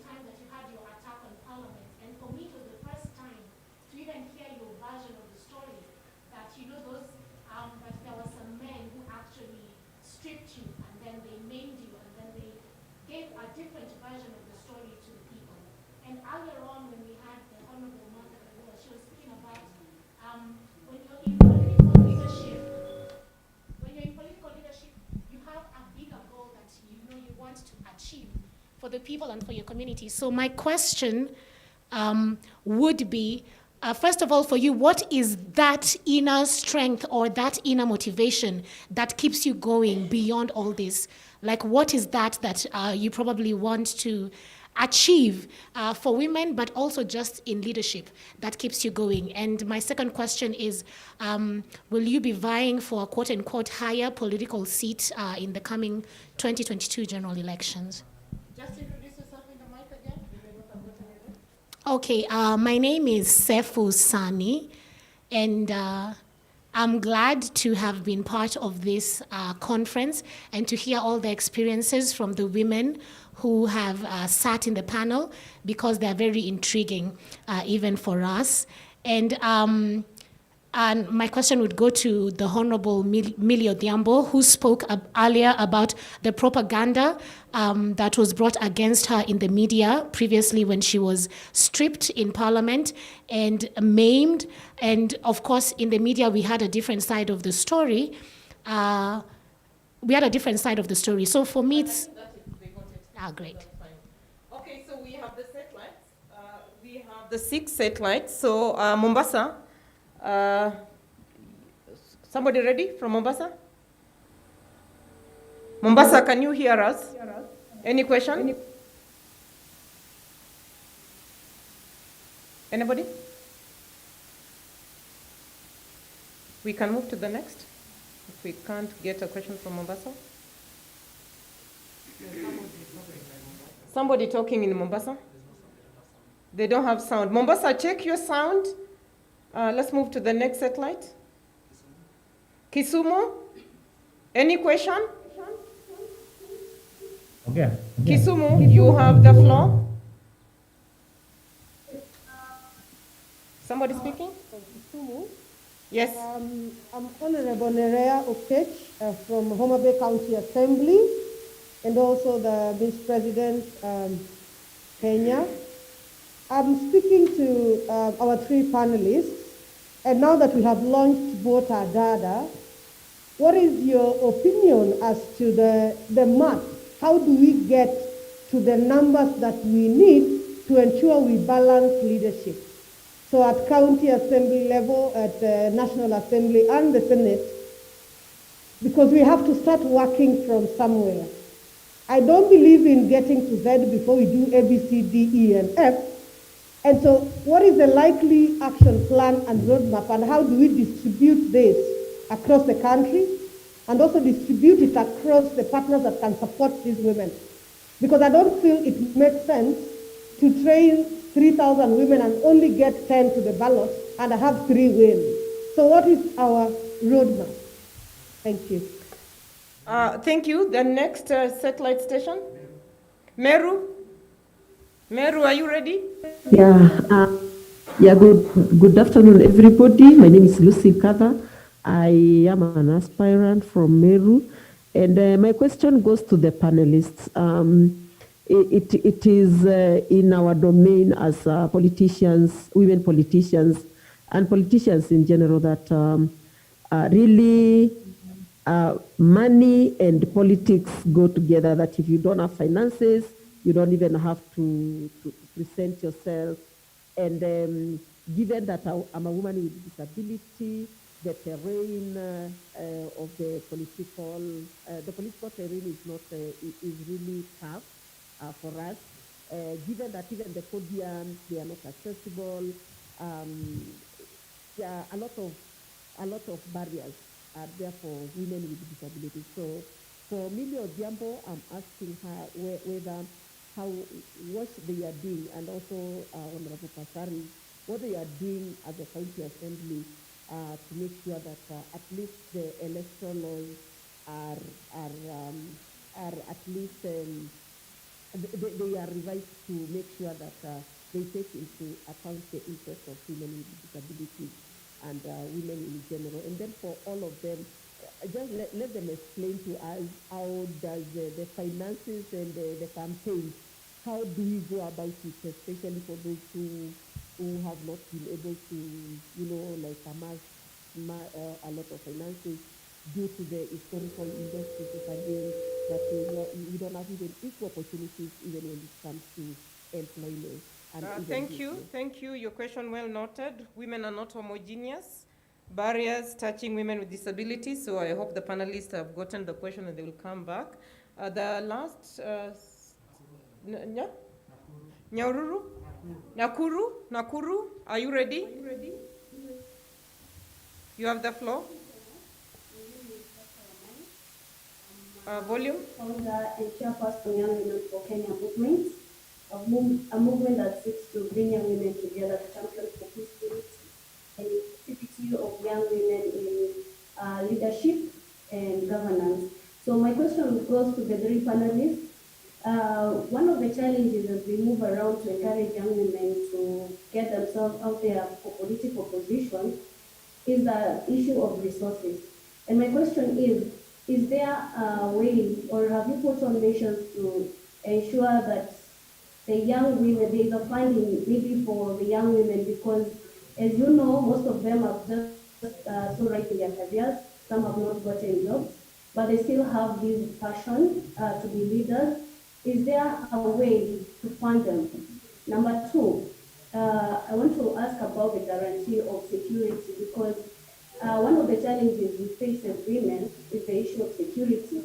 Because when it gets to the campaign period, everybody is on their own. Right now, we are together discussing very great, amazing stories. But from what we've heard from the panelists, there's a lot that is involved. And if we have the disadvantage of resources and security also will be an issue, what are the measures also as women leaders, as FIDA, and other organizations that are in support of women that have to, give that guarantee and security to young women? Thank you so much. This was a good, amazing session. Thank you, Nakuru. Bungoma, you have the floor.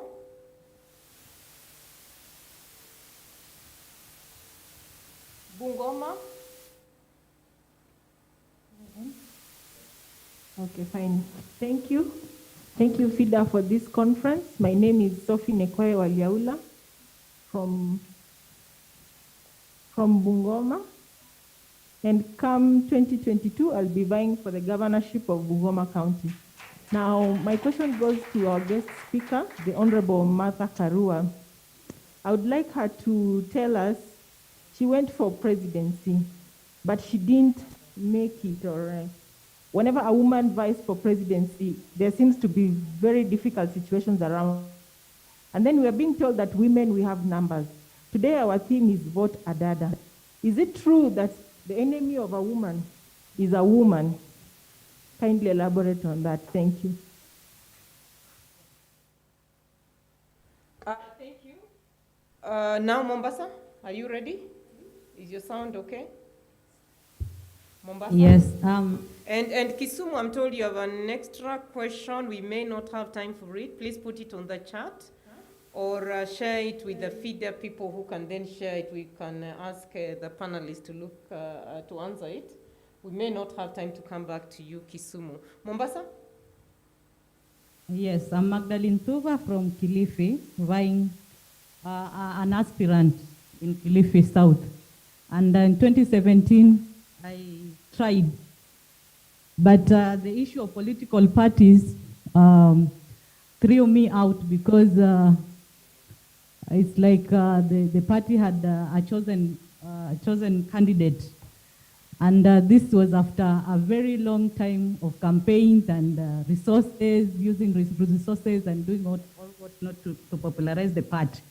But at the end, we just got a phone call that the ticket had been given to the preferred candidate. My question will be, as we have launched this Vote Adada initiative, what measures are we putting in place to see that the women are not being faced by such challenges? Because at that time, maybe you are given 2 to 3 days and you are being told that the certificate has been given to somebody else, and yet you have all along been campaigning telling your voters that this is the party that I'm going with, and maybe you are not going to even appear on the ballot just because of the parties. Okay, partition That changing is women. one of my questions. Then Thank you. We're running short of time, so I'll just stick to that one question.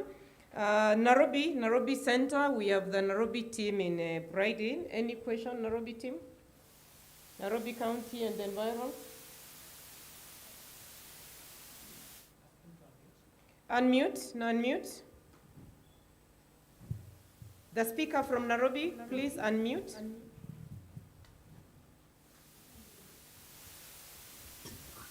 Am I good to go? Yes, Nairobi.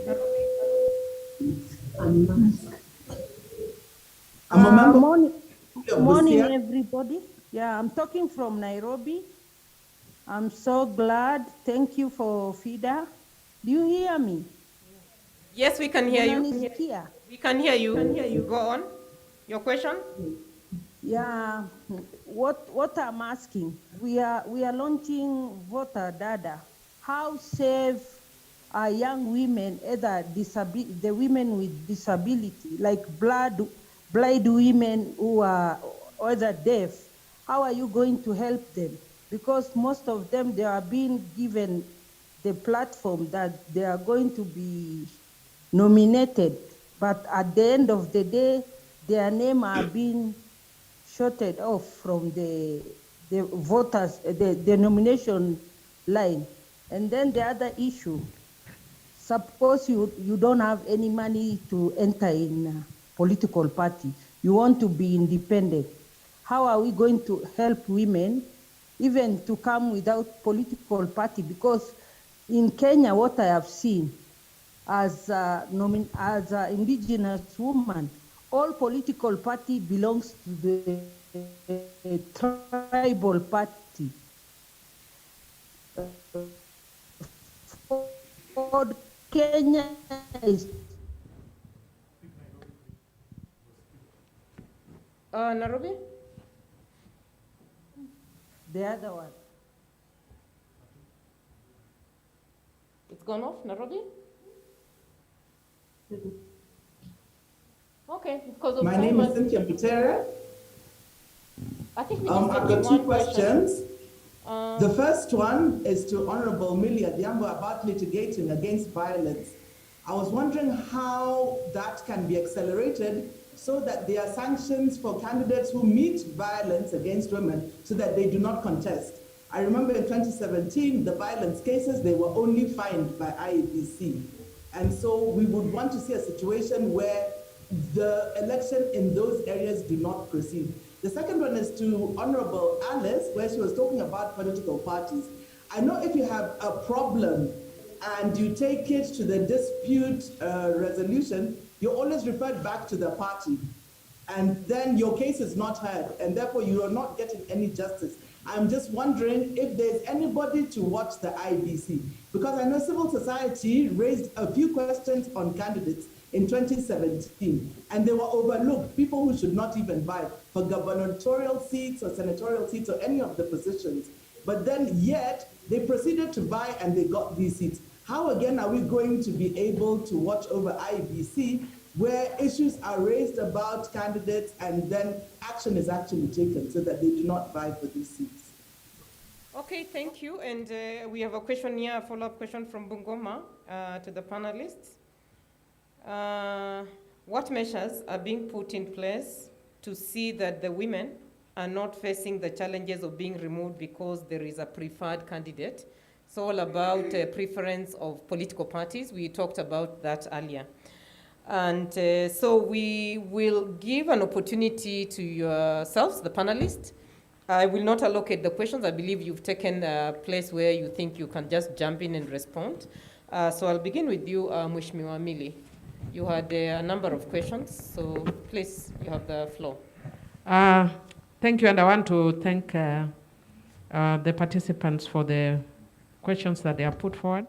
I'll try to be brief. I think there were many issues. First, I just wanted to comment also on one or two things that the members spoke about here. And I just wanted members to understand that you fight outside to get elected, And once you get elected, you think the war is over. It is not. That is when the war begins. Because the men cannot stand a woman who has actually gone for a competitive seat against other men and has won. And that is why Cecilia is saying that she was not given any committees. And that is why you will see the stronger women and who have gotten elected are always in the periphery. In my own party, I sit in one committee budget and I don't share nothing. Same to her. But we are the ones who are elected. So that always happens because you become a threat to the men outside and you become a man to the men within your own parties. The other issue is, I think somebody made reference to online. I don't know if it was Esther or who, that you see you have, Peter Kenneth had 1 million online followers. I just want to let us understand. I think it's a mistake that most of us who are elite make. That when you see that Kenyans on Twitter have said, Kenyans of Twitter have done, Kenyan on Twitter is more of a social network, if you ask me, and it's a mobilizing network, but it is not going to give you any votes. You want votes, be grounded. Go to Korogosho. Talk to women in Korogosho who are not on Twitter. Talk to women who are not on Facebook. Go to your constituency. Like for me, what I always tell people, one of the things I tell my constituents, that where I stay, I don't stay very far from here, but it gets to be a bit cold. So yesterday, for instance, I was just very, very warm. By the time I get to town, my goodness, I wanted to go back home and change. So the weather can be very cold where you are, but it is not cold in the next place. Find out the real weather politically. And sometimes Nairobi gives very wrong indicators about political weathers. Find out the ground where you come from. Find out the ground in the whole country about the weather, the political weather. And if you are vying, find out the weather in your own place. That sometimes, for example, I will give you an example. One of my opponents in the last election was really posing like he has won. But I had known my weather. And I left because he was being helped. I later discovered he was being helped by the government because I called the president names. So he had an abnormal amount of money. So when I noticed I couldn't manage running against that abnormal amount of money, I went and moved to 3 wards and concentrated on 3 wards because I have 5. So I let him feel comfortable feeling he is winning because he was assessing the weather of 2 wards. But I knew the weather of 3 wards. So when the results came, because I spent energy on the 3, I didn't abandon the other 2 completely. I spent fairly amount of money, time, but not as much as in the 3. So the results would come his, where he had put in energy. He beat me in most of the stations. So he'd get 120, I get 50. He gets 180, I get 40. But in my 3 wards, I would get 400, he gets 0. 200, 1. So the trend changed from 1 to 2. So know your Tharaka Nithi and whether it is raining or not in the others. Then, how do we increase the number of women? Our strength and hope has always been in the 2/3. And I posed a question which I would want to then pose to FIDA. Please find out the implication of BBI on affirmative action. It may have sounded a death knell. That's my understanding. But we need to read. I'm here to read the judgment. I don't know if people, again, Nairobians on Twitter are threatening us by saying it is 1,000 page. If it is 1,000 page long, I will divide it to maybe how many pages per day so that it's readable? Maybe 50 pages per day so that it's readable. But I'm forced to read it because of the 2/3 so that we understand. Is 2/3 gone? Is 2/3 gone by the BBI decision? Because sometimes, again, we get caught up with the excitement of the general that we forget the ones that concern us. And I think those are things we need to look at, and how do we then reposition the women's voice outside that BBI war. And that may then require that we put a strong voice for 2/3 for those who may want to go on appeal. You may forget other things, but put a strong word for those who are appealing or those who have that chance on the two-thirds issue. And then the other issues that I wanted to respond to is Sefusamni, I hope I got your name right, asked a question, what is our motivation? I think you realize that I said that I wanted to vie from age 13. I have been fairly a focused person in my life. And if you read my story, my life is both influenced very heavily by my father and my mother. My father was a politician, so I take the political bag from him. My mother was FIDA, CREDO, and all the other organizations working for women and children, because those organizations didn't exist then when she was working. So I lived my life as FIDA, people who had disabilities would come to our house. So I said my lifelong mission would be to make sure that I contribute towards enhancing the rights of such people. So that is always my motivation. Like you can see now when I'm talking to you about BBI, my first concern is two-thirds. I always have a personal vision. Even like now when I'm doing my work in Parliament, I will have my constituency vision, which must link to my personal vision. My party vision must link to my personal vision. So if I think, coincidentally, which is good to me, that my party agenda has always coincided with my agenda, which is social justice. As to whether it then happens in reality, you will be the judge. But it has coincided with my personal agenda. And that's why there are times that you've seen me coming even against my own party, which then of course creates me some other problems. So Mheshimiwa, wind up a bit because of time. Thank you. Finally, let me just mention one. On the issue of security, I'll let Esther talk about the issue of resources because she's more resourceful than me on mobilizing resources. On the issue of security, I just want to let the women know that that is something you cannot do away with. When you get into politics, whether you like it or not, you must have security. And that then, of course, ties again with the issue of resources. Because I'll want to give you one example. In the last election, of course, you know, I've given you the other instances where I've faced challenges, including my bodyguard being killed and my house being burned. But I want to tell you that despite all that, I still got my nomination and I got my papers. Then as we were leaving, I got an intel. And the intel was that the guy you have beaten that has done all this drama, and actually before they burnt my house, they told me he has mobilized people to attack you.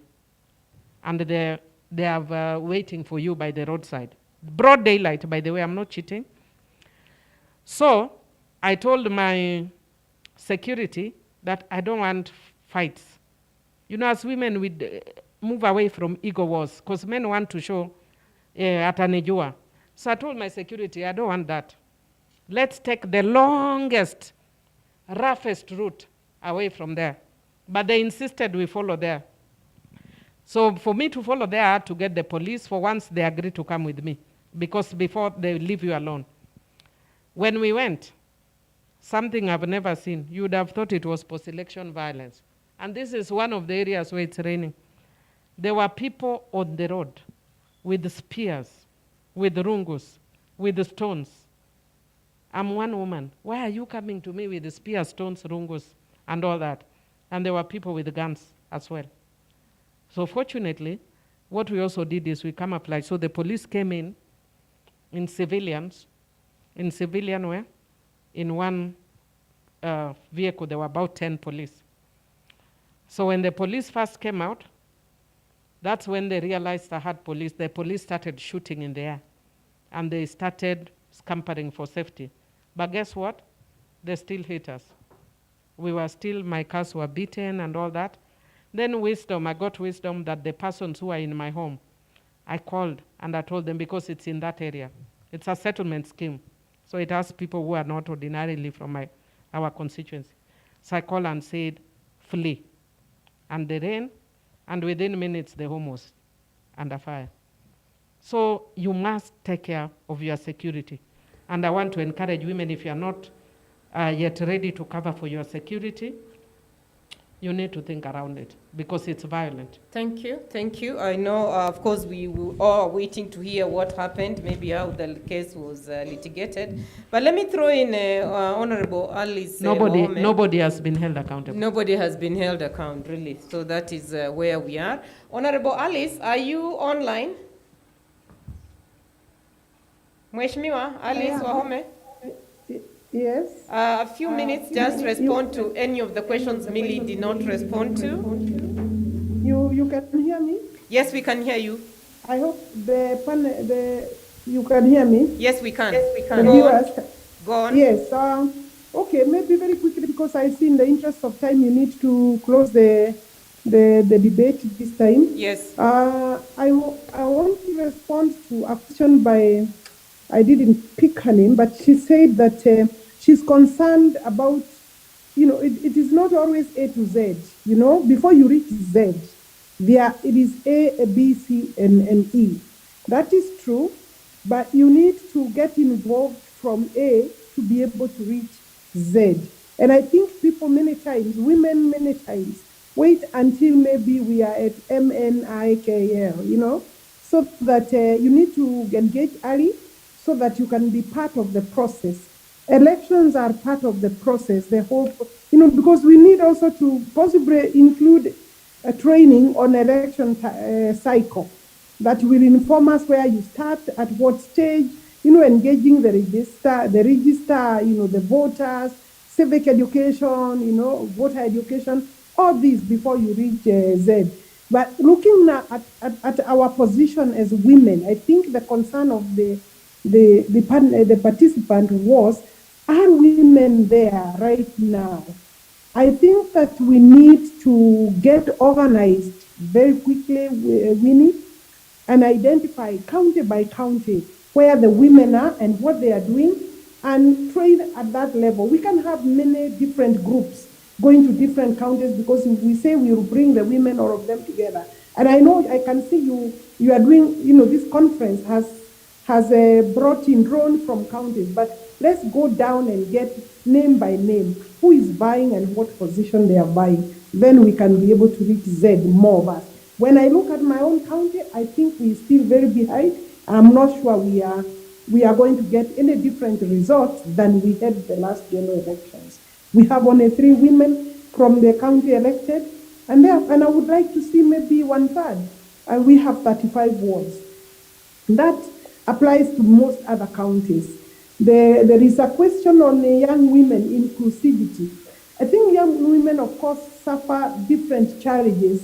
One, if you are young, it means also resources may not be there or are not there. So that's like a double tragedy. And in politics, you will need your resources, and also then age becomes like a disadvantage, while it ought to be an advantage. But I think they need to engage early, and it is not always practical that the minute you enter into politics, even Miri, you don't get it the first time. Miri started through nominations. So I think engage properly and engage political party structures so that your visibility can start as early as now. Then we can be able to talk about inclusivity. Parties don't have good governance or practice. And therefore, if we need to engage parties more so that we can expose the gaps and demand, right, like now, we need to be demanding from all the political parties the lists of the women they are working with and they are following and they are assisting in terms of enhancing participation of women. I think that FIDA and other women groups should write officially to all the political parties and demand to see the women they are working, where are their women, and how are they engaged in the political party structures. That could be done like yesterday. Thank you, Identification Alice. to be done by September. There is a question, sorry, Winnie, there is a question by Cynthia Mutere about violence and is anyone watching IBC? Yes, I think very the law quickly. should be watching and working for us. Yes. So that IBC should be able to have enough muscle to punish and to take action when electoral violence occurs. I think it has done badly. We need to hold them more accountable. in that respect? I think that question was addressed to me. Women with disability would also require special attention so that they can be included in the political party list. So as we ask for the party list regarding women on women, then we need to see whether it includes young women and also women living with disability. Maybe that could be sufficient for me. Security, have your own Jeshi la Mama girl. You know, you have to have Jeshi la Mama. You have to have security liable that is accountable to me, to you. And when I say Jeshi la Mama, I don't mean a violent a group of young men and women. I mean a group that will take care of your interests and a group that will take care of your security. Thank you, thank you, thank you. Thank you. I wish we had more time. So we will keep the debate going.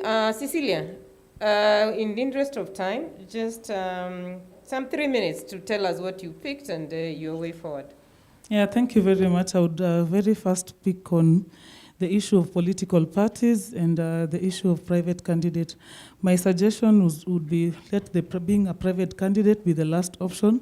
And by the time you go for a private candidate, make sure your financial muscle is good enough and your popularity. Political parties have advantage that sometimes you ride on other strengths that are in the party. Like for instance, I remember I used campaign materials that belonged to Esther Passaris. The posters she gave and the banners, I would just put my picture in one of them and was sufficient enough. She did not even have to come to Lainsaba Ward because I was there. The other issue is that was spoke by Honorable Millie was online. Remember, they don't come for nominations and elections begin at nomination. So they could sing and drum support, but you will not see them on nomination. Enda chini, vaa rubbers, ongea na watu na mdomo. The other thing would be violence. Of course, wanawake wanapigana na wanaume wanapigana. So as we walk into politics as women, let us not just think that violence ni kwetu pekee. For them also it's a cutthroat. So we have to be very careful and we have to invest heavily on security. Otherwise you will die before you get to the ballot. So that is a must do. The other thing was about political financing. By the time you offer your candidature, I am sure there's something you are offering again. Let us be very realistic as women, and let us have projects prior to our election that we can identify, because people need to know that you can speak to them. I am generally a giver, and I've always supported people. That's why I would also influence their decisions. We just don't run because we are women. And lastly, on Voter Dada, I was a biggest beneficiary of Voter Dada. I don't know how this time it will roll, but the other time what it did is that it made people get interested to women and want to hear why women. So as they project and amplify the voices of our women, they will do to all women, of course. But if you're a strong candidate, then you take opportunity and ride on it. Many people are so scared to get into politics because they didn't want to be associated with politics. But Voter Dada had a design that brought all women on board. They would have tracks with all women who are vying, songs that support women. We would have t-shirts on Voter Dada. You can also get a t-shirt on Voter Dada and put your picture behind, because they give to every other person, not just you. We had the flags, and the song was Voter Dada, Voter Dada. So if you're a strong Dada, you just ride on it. Thank you very much. Thank you. I know it's a pleasure listening to you. And finally, Honorable Passaris, question you picked and your parting shot. Okay, so my main task right now, and I think it's important for every woman leader who's in office right now to see how can we ensure that we get more leaders, more women. Nairobi, Cecilia, we need to get 50 women. We're not even going for 1/3. We're trying to go for 50, because 1/3 was the token which they never even gave us, and now we need to go for 50-50. We need to make the message out there to the women that they need to support us. So we need to try and find a way to celebrate the women that are already there and their achievements, okay? And then we also need to ensure that we can get door to door, because we don't have, as women, the women who are coming up to take over the men's seats, do not have the muscle and the resources that the men have. So there's a strategy that I have, and because we have a few men here, and it's a strategy that we want to do as women, just look out for my page. I really want to help women get into elective positions. We have to find a way to get our feet into the doors and talk to the women who are the voters, the majority of them. If we win the women, the next one will be easier. We have to get the women to embrace women. And that's where our biggest challenge is. If we're 50% of the population, that's the message out there. I mean, what is the reason why you will not vote a woman? All right? So we need the women to actually come out and support their own. The tribe of women, the challenge is on you to ensure that we get gender parity in Kenya. The tribe of women. Let men be the bonus. So, of course, thank you, and a round of applause for all the panelists. Just to round up this debate, we began by looking at the realities. The policies are there, the legal framework is there, it's not getting us women. We have been there. This will be the third election after the new constitution. We must do business differently. And just hearing from all of them is we need to create an impact and awareness. So the FIDA, I hope that is loud and clear. How do we engage with political parties? Women must know how to engage with political parties. How do women enhance their skills? Because enhancing of skills is quite important. Mentorship. I hear Esther Millie saying, how do we handhold the other women so that we have the numbers? Nairobi, if you're looking for 50, mentorship is so key. I know the members in parliament now, and you are here, you have, in one way or the other, some mentorship program, getting more women who are willing to run so that you invest in them. We must also invest in the strong media. Media, you can make or break us. That's what I hear the message coming out. We must address violence against women. Violence against women will always bring them down. Questions around financing. Let's get to understand who is doing what. How do we creatively even use the donor money to try and support the women who want to run?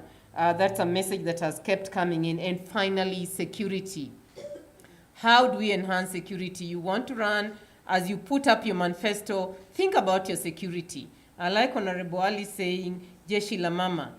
Who do you get around you? And it may not really be armed men or women. You're just thinking about getting around what Honorable Passaris told us, where you trusting people around you, are giving them messages and they never get to deliver. Who do you surround yourself with? Ladies and gentlemen in the room and the ladies outside, the debate has started. The campaign is now here. So I want to thank the panelists and just ask that let's keep this debate going. We are running a bit late, but it's a humble time. I think we will hear from the MC, but I want to suggest we will take a quick lunch break and shorten it a little bit, maybe come back at 2:40 to get into the next session, but I give it the floor back to the MC. Asanteni sana. Oh, first of all, a huge round of applause to our Shujaz. And thank you to everyone who's in the region as well. Thank you for your participation. Now, as our moderator has said, we're going to take a lunch break. With your permission, can we take 45 very intentional minutes to eat? Yeah. Would that be okay? Yes? Excellent, because we've got two other panels and they're equally powerful. Now, if you haven't received your lunch voucher, please do so now.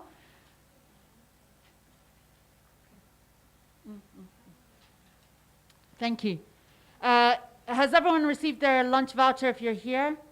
If not, who has got the lunch vouchers? Put your hand up so you know who to see. On your way out, you should be able to receive one. Lunch will be served on the lower ground floor at the terrace on the other side of the dining room. And of course, for you in the regions, I'm sure arrangements have been made for that. Make sure you do come back. For those who are on the panel, I'll ask you shortly after this, not now, to just come down and we can take a group photo together. And ladies and gentlemen, if there's anything that you have heard so far, it is that the time is now. Vota dada. Thank you and enjoy your lunch.